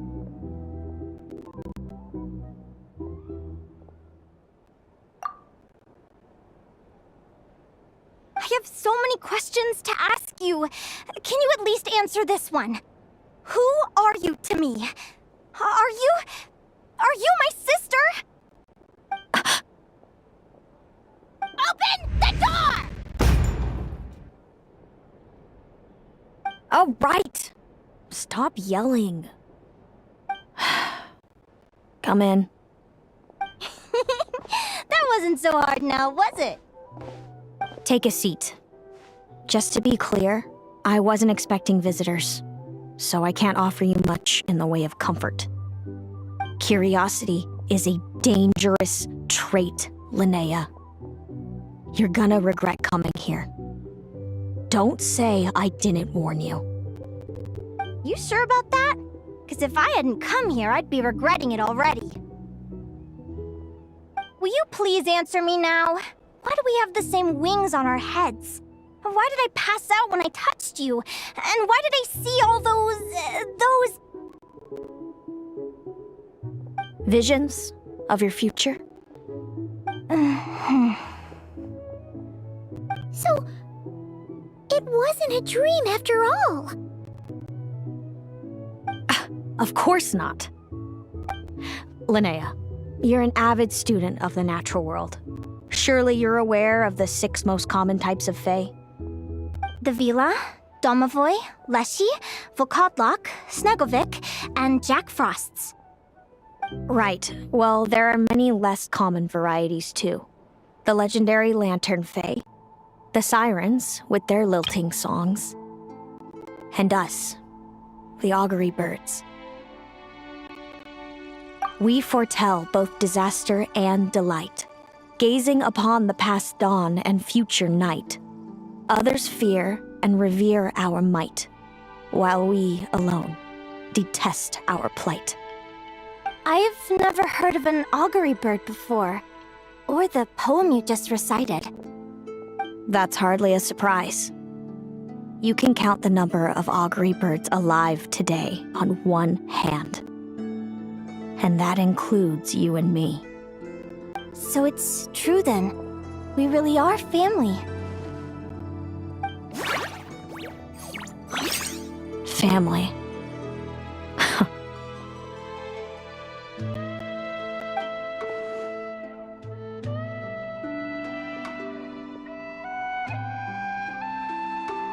Augury birds are born with a peculiar ability. We can see crossroads in the flow of fate, immutable future events that all paths will lead to. Are you talking about prophecies? Doesn't surprise me. Humanity has many ways of observing fate. The stars, the ley lines. Our abilities are feeble in comparison. We can only see our own fates. If a friend wants to know their future, or someone is concerned about the destiny of the world, we're powerless to help. But the way it feels to witness your own fate, I trust you understand by now, Linnea.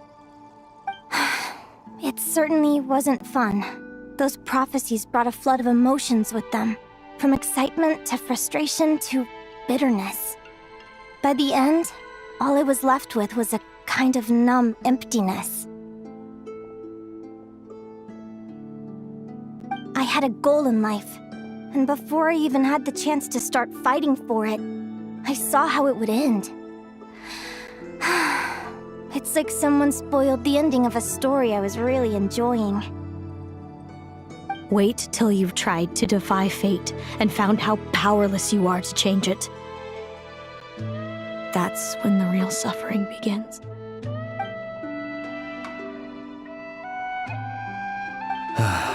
Everything is transpiring as I foresaw, yet I am powerless to change it. Fate is an immutable force. I can but lament as the inevitable unfolds. I do wonder whether giving a man the power to see the future does nothing more for him than slowly crush his spirit.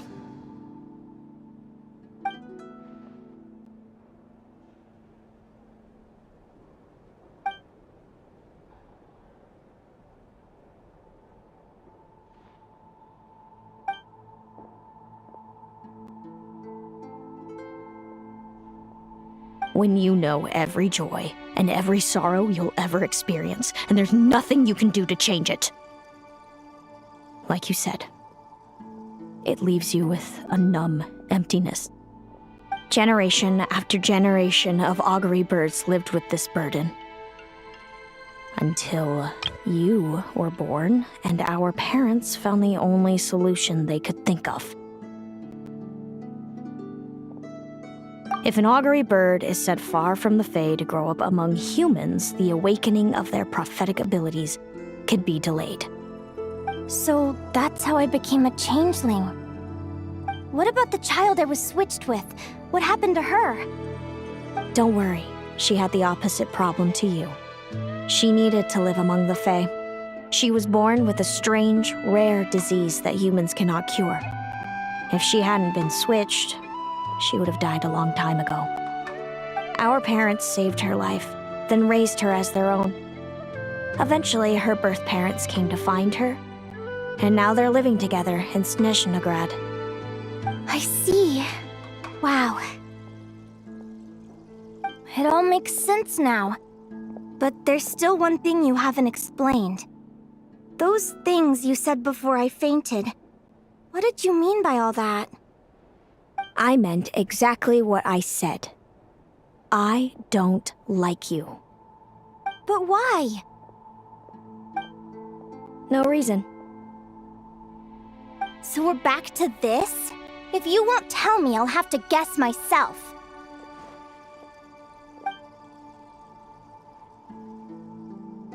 Celino, are you jealous of me?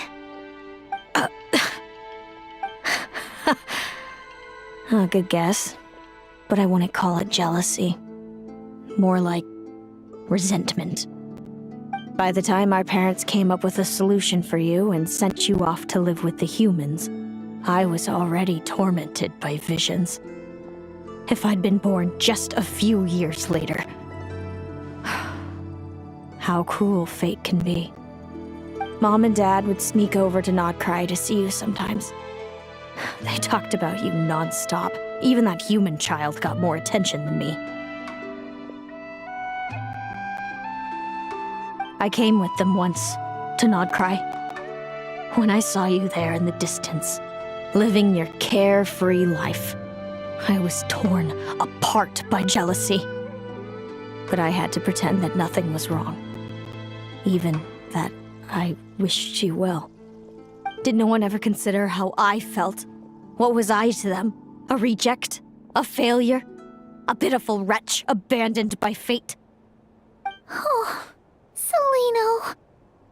All of this led to me deciding, a long time ago, that when you were old enough, I'd come pay you a visit. My plan was to tell you the truth about everything. And then, you would share in my suffering. I know. What kind of horrible person would want to do that to someone? Someone like me, apparently. Then, why did you hide from me? You really want me to keep guessing? It was because I found out the image of you I'd built up in my head. Of happy-go-lucky Linnea, spoiled by her parents and coddled by fate. It was all just a fantasy. I overheard you and Speranza talking about your past. Desperately trying to hide the truth about who you were. Somehow getting by with a ragtag bunch of kids in the conch gang. You described it so nonchalantly. But it was eating me up inside. In that moment, I didn't want to see you suffer, and I couldn't go on resenting you any longer. I just wanted to hold you tight and tell you everything will be fine, that you still have a family.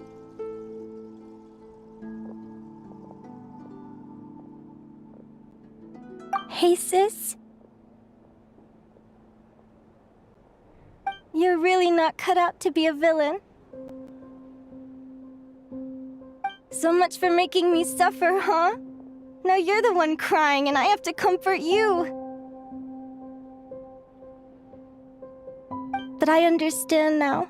That feeling you had, it wasn't resentment. You were just lonely. I've always wondered about my real family. I'm so glad you were willing to see me, sis.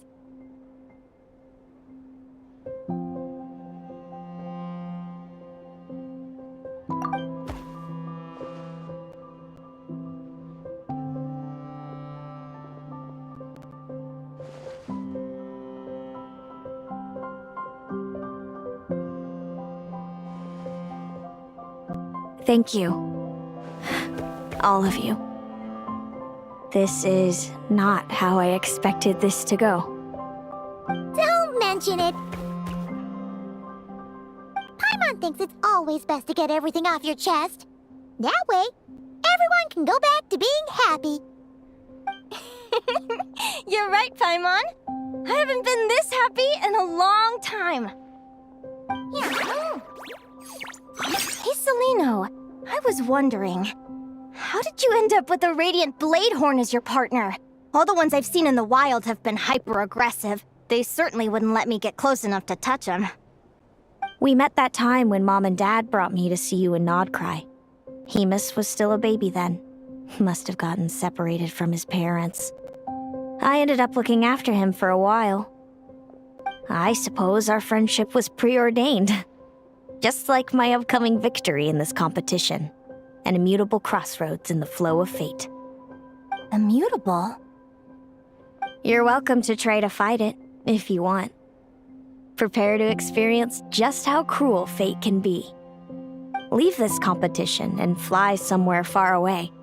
I promise you, something will happen to force you right back here. Or if you prefer, you could go all out and try to beat me. But I have both luck and superior strength on my side. It's a goal few will never overcome. The prophecies we see are the meeting points of every possible path. There are many possible roads into the future. But they all lead to the same destination in the end.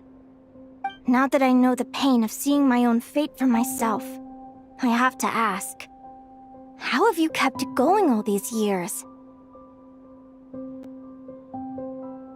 I learned to submit to fate. I just have to accept what will happen. There's no other choice. Since the outcome can't be changed, how I get there doesn't matter in the grand scheme of things. Every crossroad I've foreseen is a curse. So the best I can do is chase a little happiness in the unknowns between them. But what about you, Linnea? What's your perspective? I think I see things differently.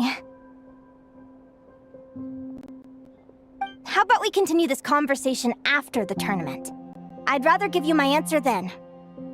All right, just don't get your hopes up about the future.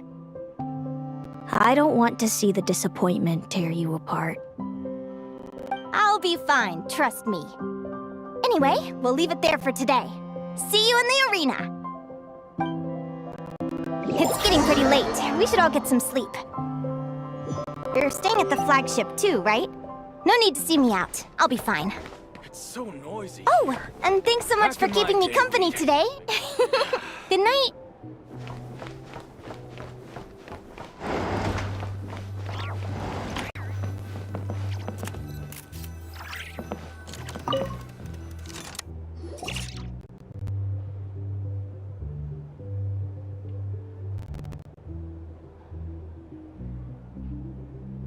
Traveler! Are you awake? Oh, neither can Paimon. Linnea and Celino aren't the only ones with a big day tomorrow. You've got your semi-final match, too. We have no idea who your opponent could be, and Paimon's a little nervous. Since we're both struggling to sleep, do you want to head out for a stroll? We could go grab something yummy, then take a guara to check out the arena. Might be a good chance for our little warrior to get familiar with the lay of the land.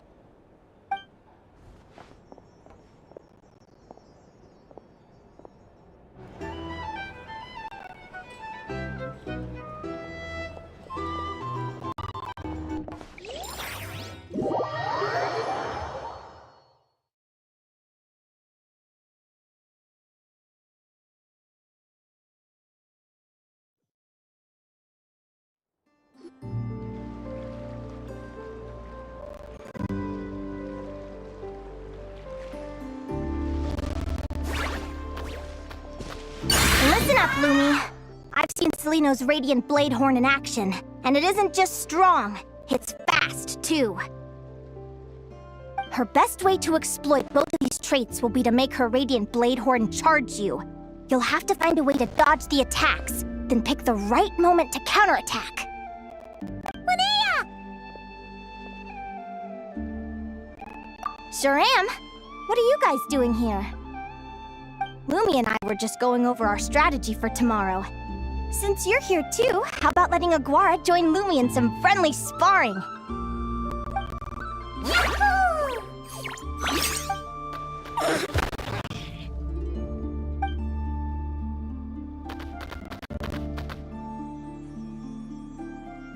Lure the enemy in and wait for an opening to strike.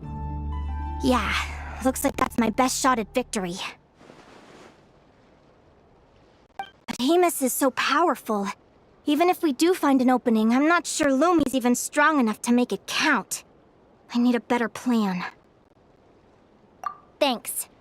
Just because I've seen a future where I fail, doesn't mean I'm willing to go down without a fight.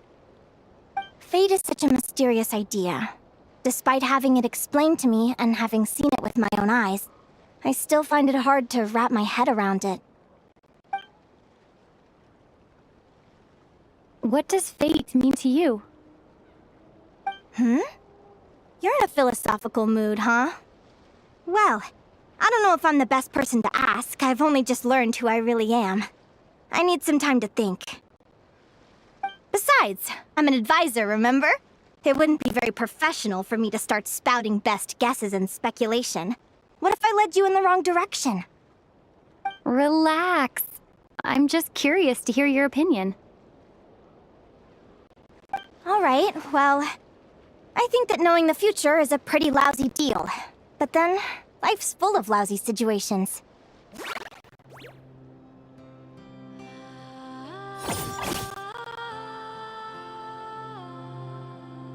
When I was a kid, my greatest suffering came from not knowing. I didn't know how my parents would react when I told them the truth. I didn't know where to go when they left. Back then, I actually wanted to know the future. I dreamed of a day that fate would send me a sign. I just wanted some clear guidance on what I should do. Something to give me the courage to go on. But fate didn't show me anything. It was my own stubborn will that got me through. Turned out that the only person I could rely on was me.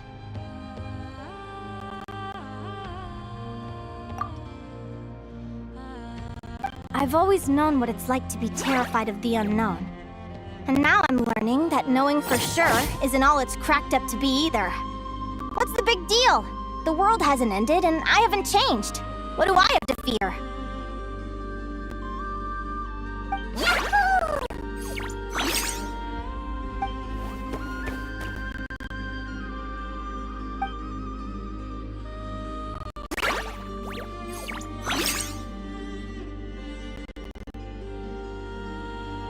Training session over! Feels like these two are really forming a close bond. All right, I think we're as prepared as we can be. Time to get some shut-eye. Tomorrow, we're gonna face our fate.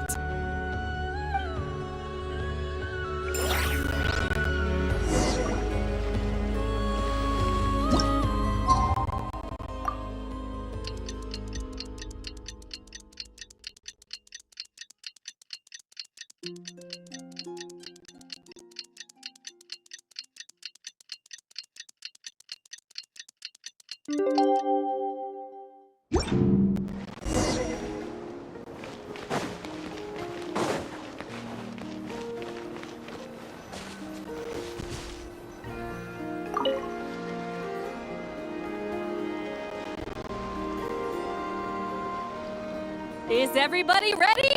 Prepare yourselves for the opening match of the semifinals!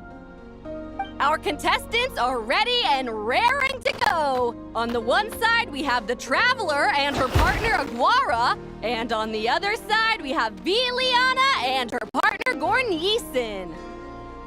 You can do it, Aguara!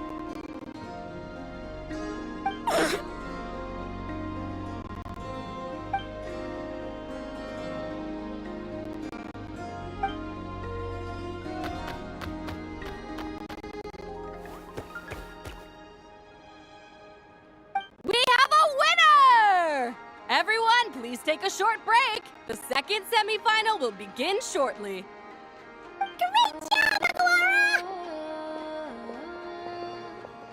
Hey, Traveler! Linnea and Selena are up next. Come on, let's cheer them on!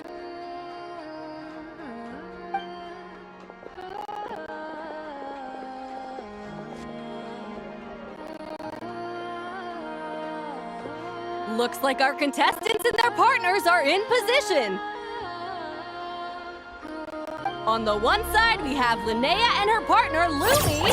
And on the other side, we have Celino and her partner, Hamus. Buckle up, folks. The semifinals are about to begin.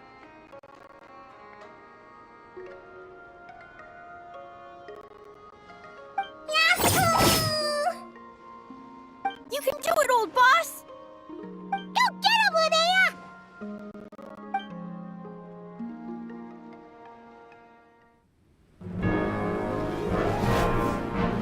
Charge, Hemus!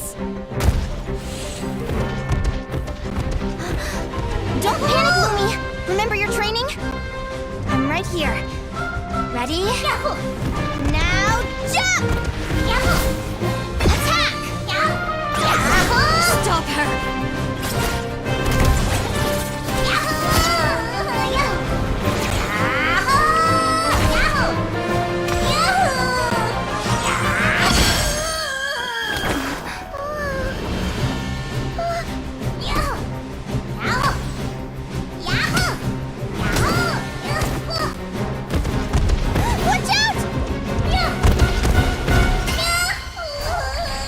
This is the will of fate. It was over before it began.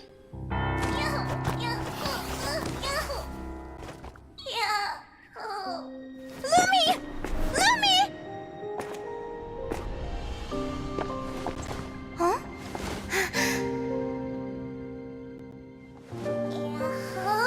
Oh? You wanna come with me? Let's go then. The wide world awaits.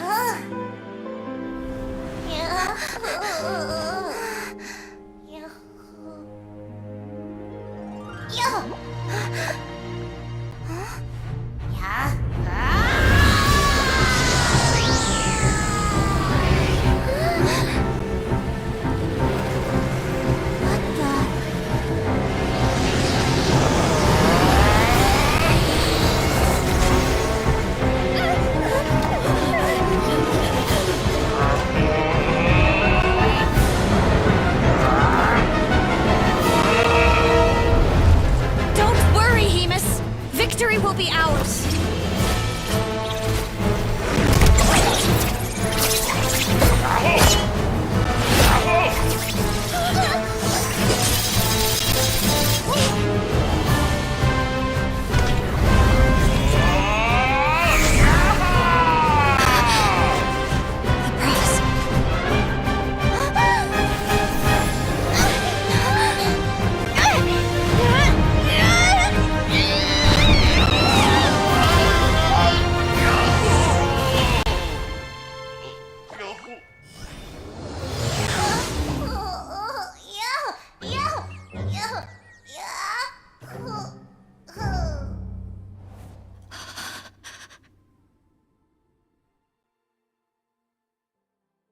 Lumi!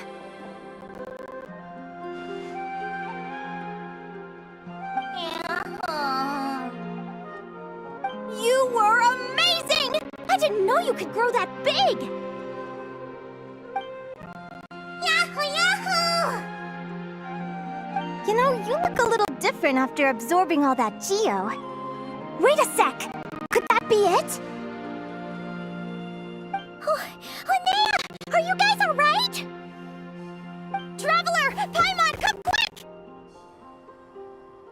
I figured out why Lumi is different from other Jack Frost! After all the theories I've looked into, it turns out there was one possibility that never even occurred to me! What if Lumi wasn't born different at all? What if it's all a consequence of her diet?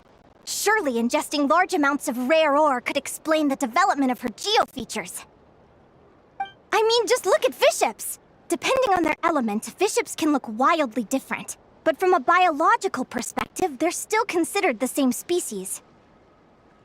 Lumi, you don't have to wait for evolution to catch up at all.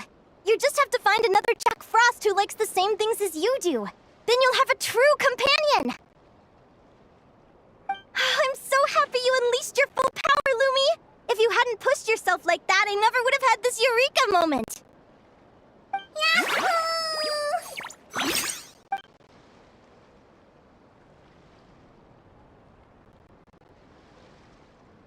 Linnea. Why did you hold back? What do you mean? If Lumi had landed that hit, you and Hemus would have been in serious danger. Even so, when that hammer started to fall, the future I once saw went blank before my eyes. Did fear cause me to see a false vision? Or did she truly cheat fate for a brief moment? What does it matter? In the end, the pull of fate exerted its force all the same. The prophecy came to pass as surely as the sun rises in the morning. What's on your mind, sis? I just think it's a shame. You gave your all in that battle, but it didn't change a thing. Whatever path you take, it always leads to the same place. Fate is so cruel. Celino, do you remember the question that you asked me? I told you I'd give you my answer after the tournament. I remember. And I'd still like to know what you think. You told me there are many possible roads into the future, but they all lead to the same destination in the end. Well, I prefer to think of it the other way around. We might already know where we're headed, but we get to choose how we get there.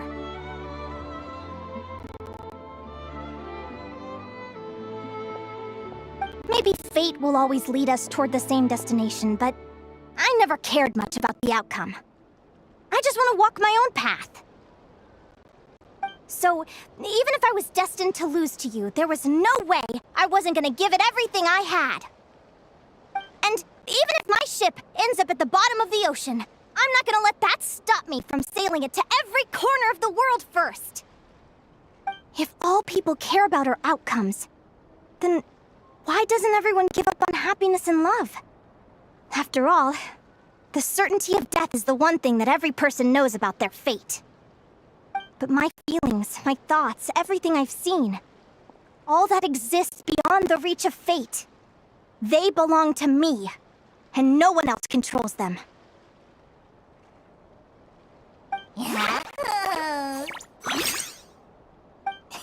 Lumi, sounds like you agree, right? Linnea. Ignorance really is bliss. Even when we're scared and uncertain, it's important to face the truth head on. You sure about that?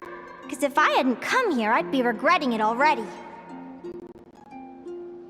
How I envied your cheerful optimism when I first saw you. I thought your happiness was all thanks to your obliviousness to fate. Yet now you've witnessed your fate and experienced failure, and still you haven't let it drag you down. Perhaps I was wrong from the start. The difference between us was never about knowledge of our destinies, it's about having the courage to accept it.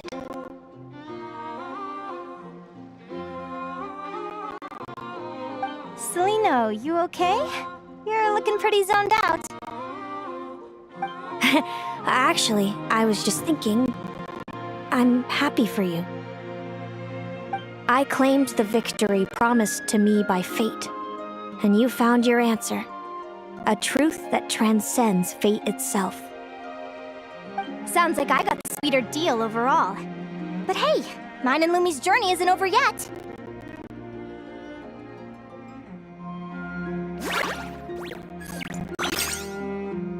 So enjoy your victory, Celino. But don't get complacent. Otherwise, my partner here might just take it back from you one day.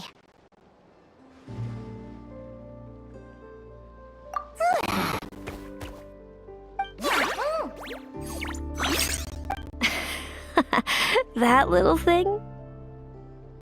That plus our special bond. Let's go, partner. This time it's my turn to help you train. So, Aguara comes from Natlan, right? If we're gonna train hard, we should do it there. There's plenty of natural phlogiston around, which will help keep the little one's stamina up. Let's go!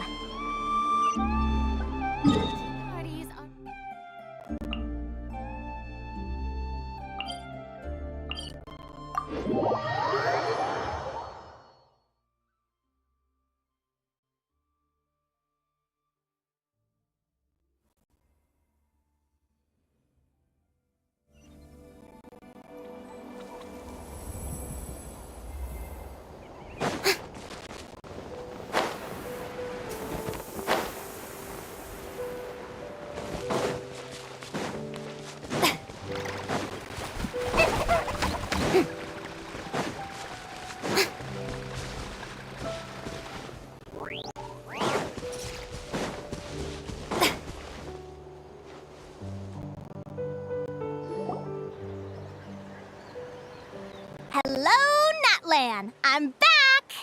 Give me a moment to set up the tent. I bought this one the last time I was here. Oh,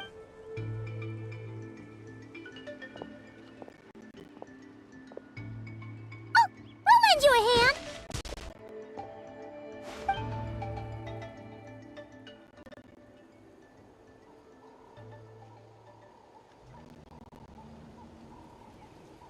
Now then, Aggie, it's time for you to learn one of Lumi's signature finishers.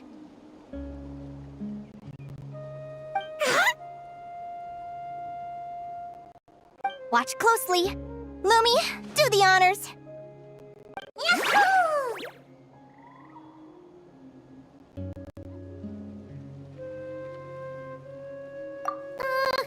Linnea, do you seriously think Aguara can use a giant geohammer? From what I've seen, Aguara's fighting style isn't that dissimilar to Lumi's. They both use agility to set up their opponents while searching for opportunities to attack.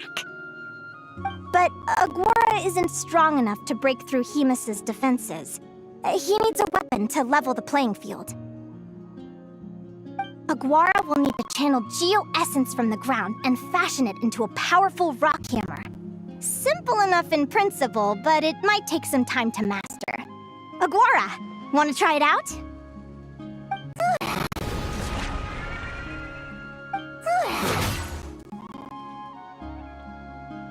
Don't worry. It's normal to fail on the first try. Just gotta keep trying. You'll get the hang of it. Lumi, it's up to you to show Aguara how it's done.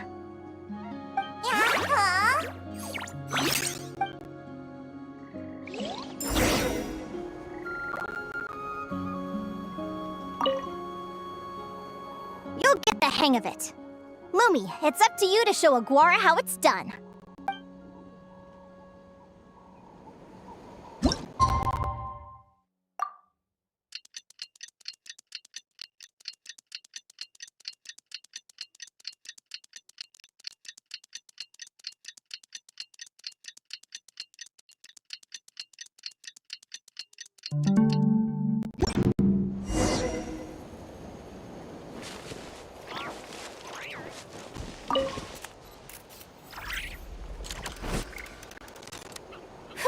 Feels like I blinked and 2 whole days went by. I've heard it said that people can find their fates by studying the stars. I guess that means that fate's been looking down on us this whole time, huh? I could really do with some sleep. Good night, you guys.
bracelet really well.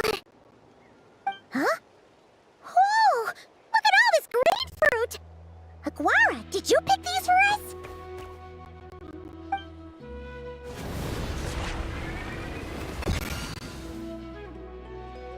Wow! When did you learn to do that?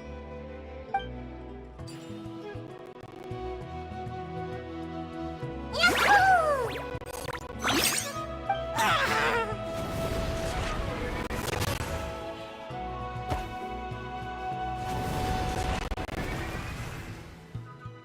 Are you saying you had help from another Saurian? Who could that be?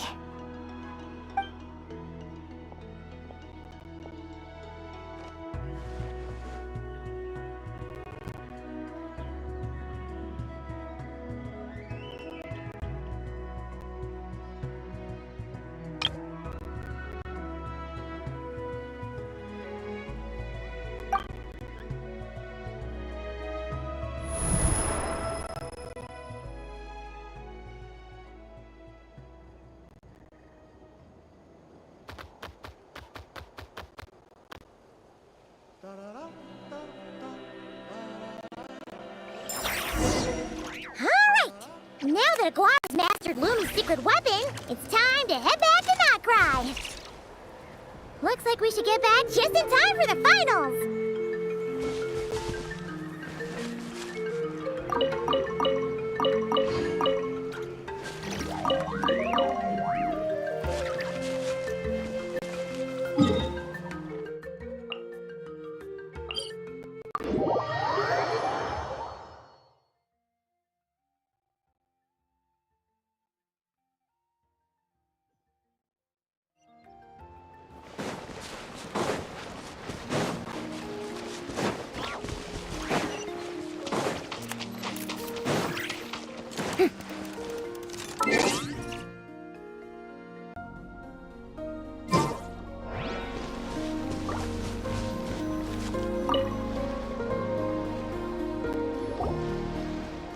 The final is about to begin. Contestants, please take your positions. Spectators, we kindly ask you to wait outside the arena. Oh, it's finally here! Aguara, today's your time to shine.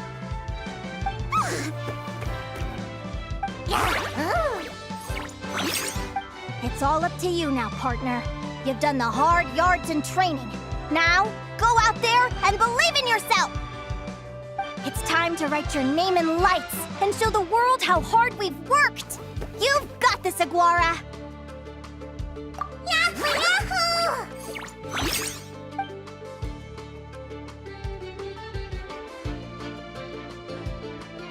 Ladies and gentlemen, the wait is finally over! It's time for the Spirit Envoy Championship Final! You'll be very familiar with our contestants by now. Celino and her partner, the Radiant Bladehorn Hamus, who seized their place in the final after a hard-won victory in the last round. Then we have the Traveler and Aguara. This little Tapetlasaur might not look like the most ferocious beast, but this duo have fought courageously to reach the final stage. Who will be crowned champions today? In a few short moments, we will find out. Back from training camp? Then let's do this. Show me what you've got. You've got this, Aguara. Don't be nervous.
Impressive.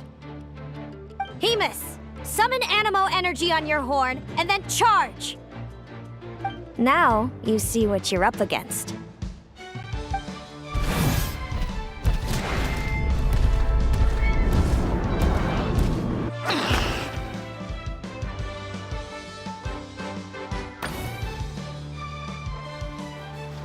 Hiding underground, are we? Keep charging, Hemus! Jolt him out of the hole!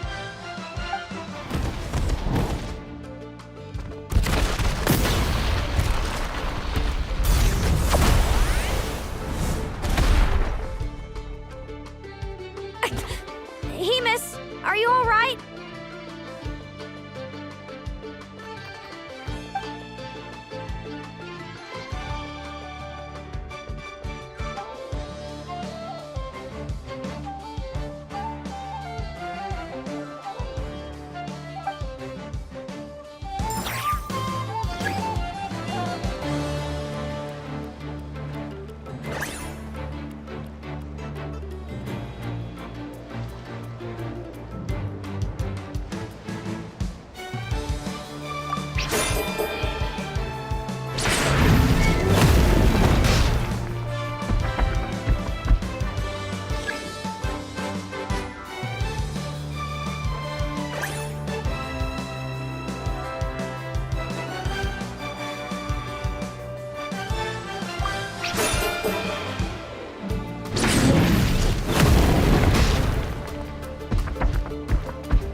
Hemus, summon Animo.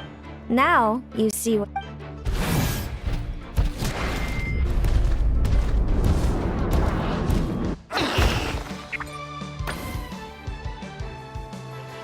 Hiding underground. Keep charging, Hemus! Jolt him out of the...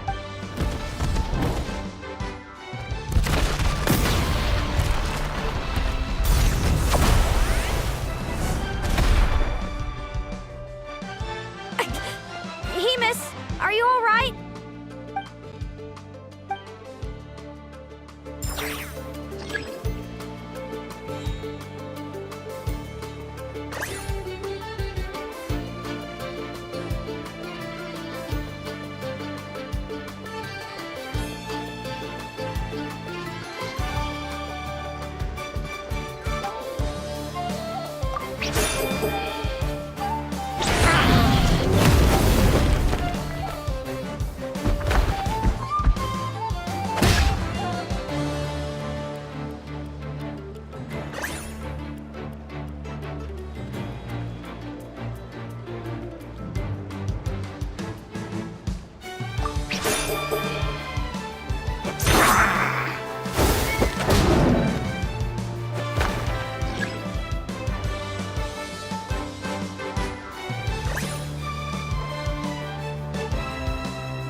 Hemus, summon animal.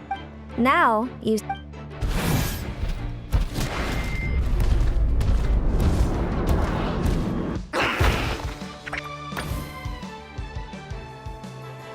Hiding underground, are we? Keep charging, Hemus! Jolt him out of the hole!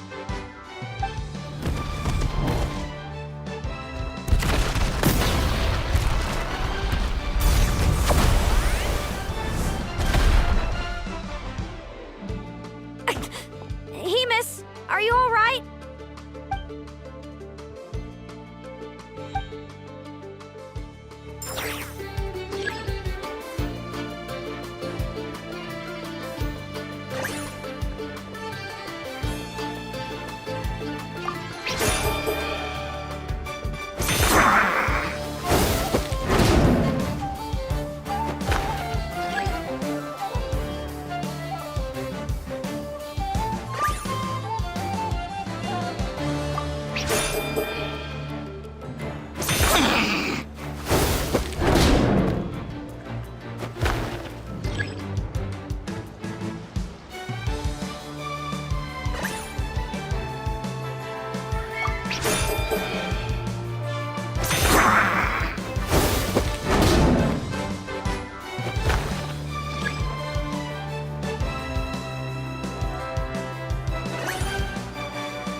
Now, Hemus, trample him! March to victory and leave nothing standing!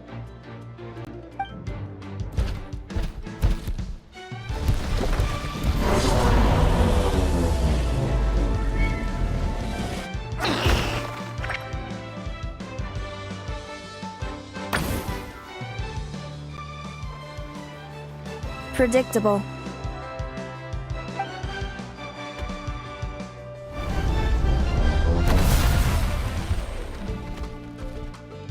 Aguara hit her right in the belly! But it didn't seem to do anything. It was the obvious move. Hemus was well prepared for an attack like that.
Time to put that training into practice!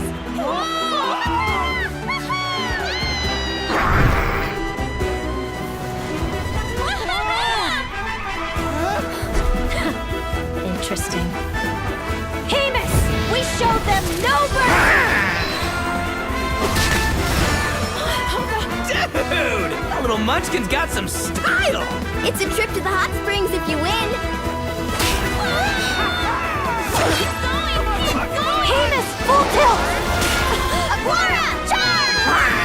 You can do it! Take that!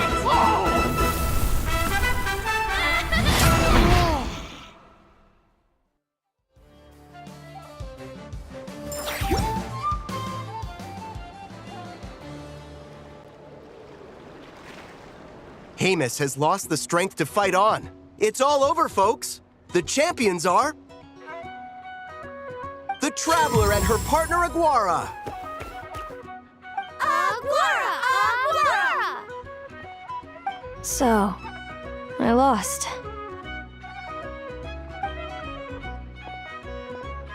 You did superbly, Hemus. Get some good rest.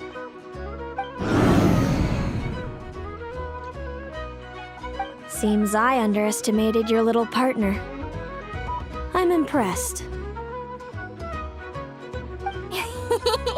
What did I say? Told you my partner would help me settle the score.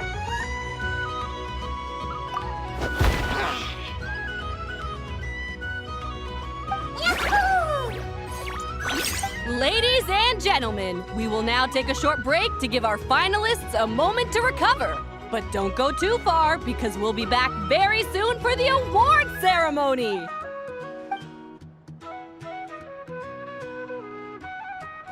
Thank you to our contestants for your amazing performances! Now we'll be interviewing our 4 top finishers. First up, it's our champions, the Traveler and Aguara.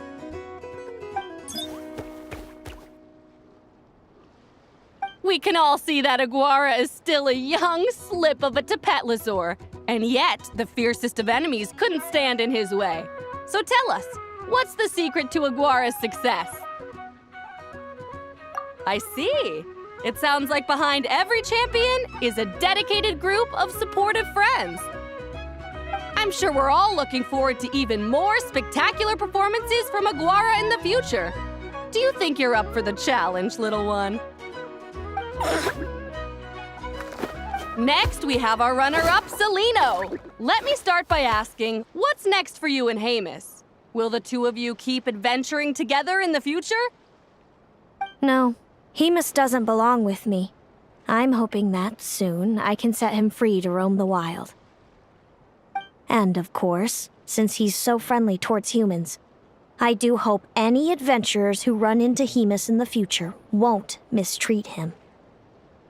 Sounds like Hemus is a real freedom lover. If we have any adventurers in the crowd, please keep your eyes peeled and make sure not to hurt our friendly, radiant Bladehorn. Moving on now, we have some more familiar faces from the semifinals. This first question is for Linnea. During your match against Celino, you jumped in to stop your own partner Lumi's rampage, costing you a certain victory. Do you have any regrets? I'd be lying if I said I didn't regret it even a little bit. But who wouldn't? All we can do is live our best life and hope to look back with as few regrets as possible.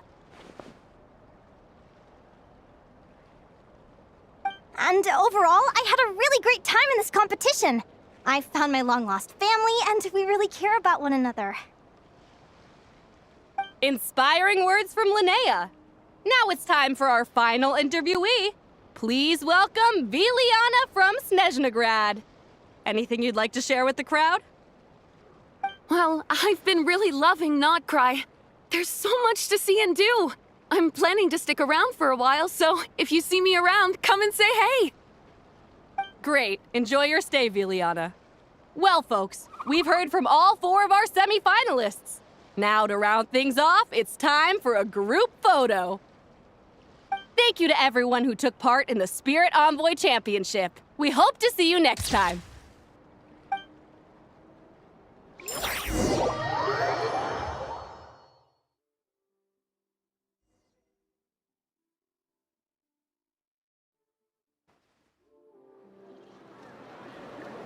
Linnea, I gotta get going. I'll make sure to tell Mom and Dad how you're doing. I know they'll be so happy for you. Without me around, your prophetic abilities will be slow to develop. But you should know that since you've been to the tundra and you've encountered others of your kind, it's only a matter of time before your abilities fully awaken. I'm sure you already know how I'm going to respond, sis. I'm not afraid to know the future. All that scares me is the prospect of a life without you, Mom, and Dad. I know. Well, write me whenever you want to see me. I'll be there in a heartbeat. And when you're ready, come visit us in the tundra. I'll give you the address. Thanks, Selena. I can't wait to see you again.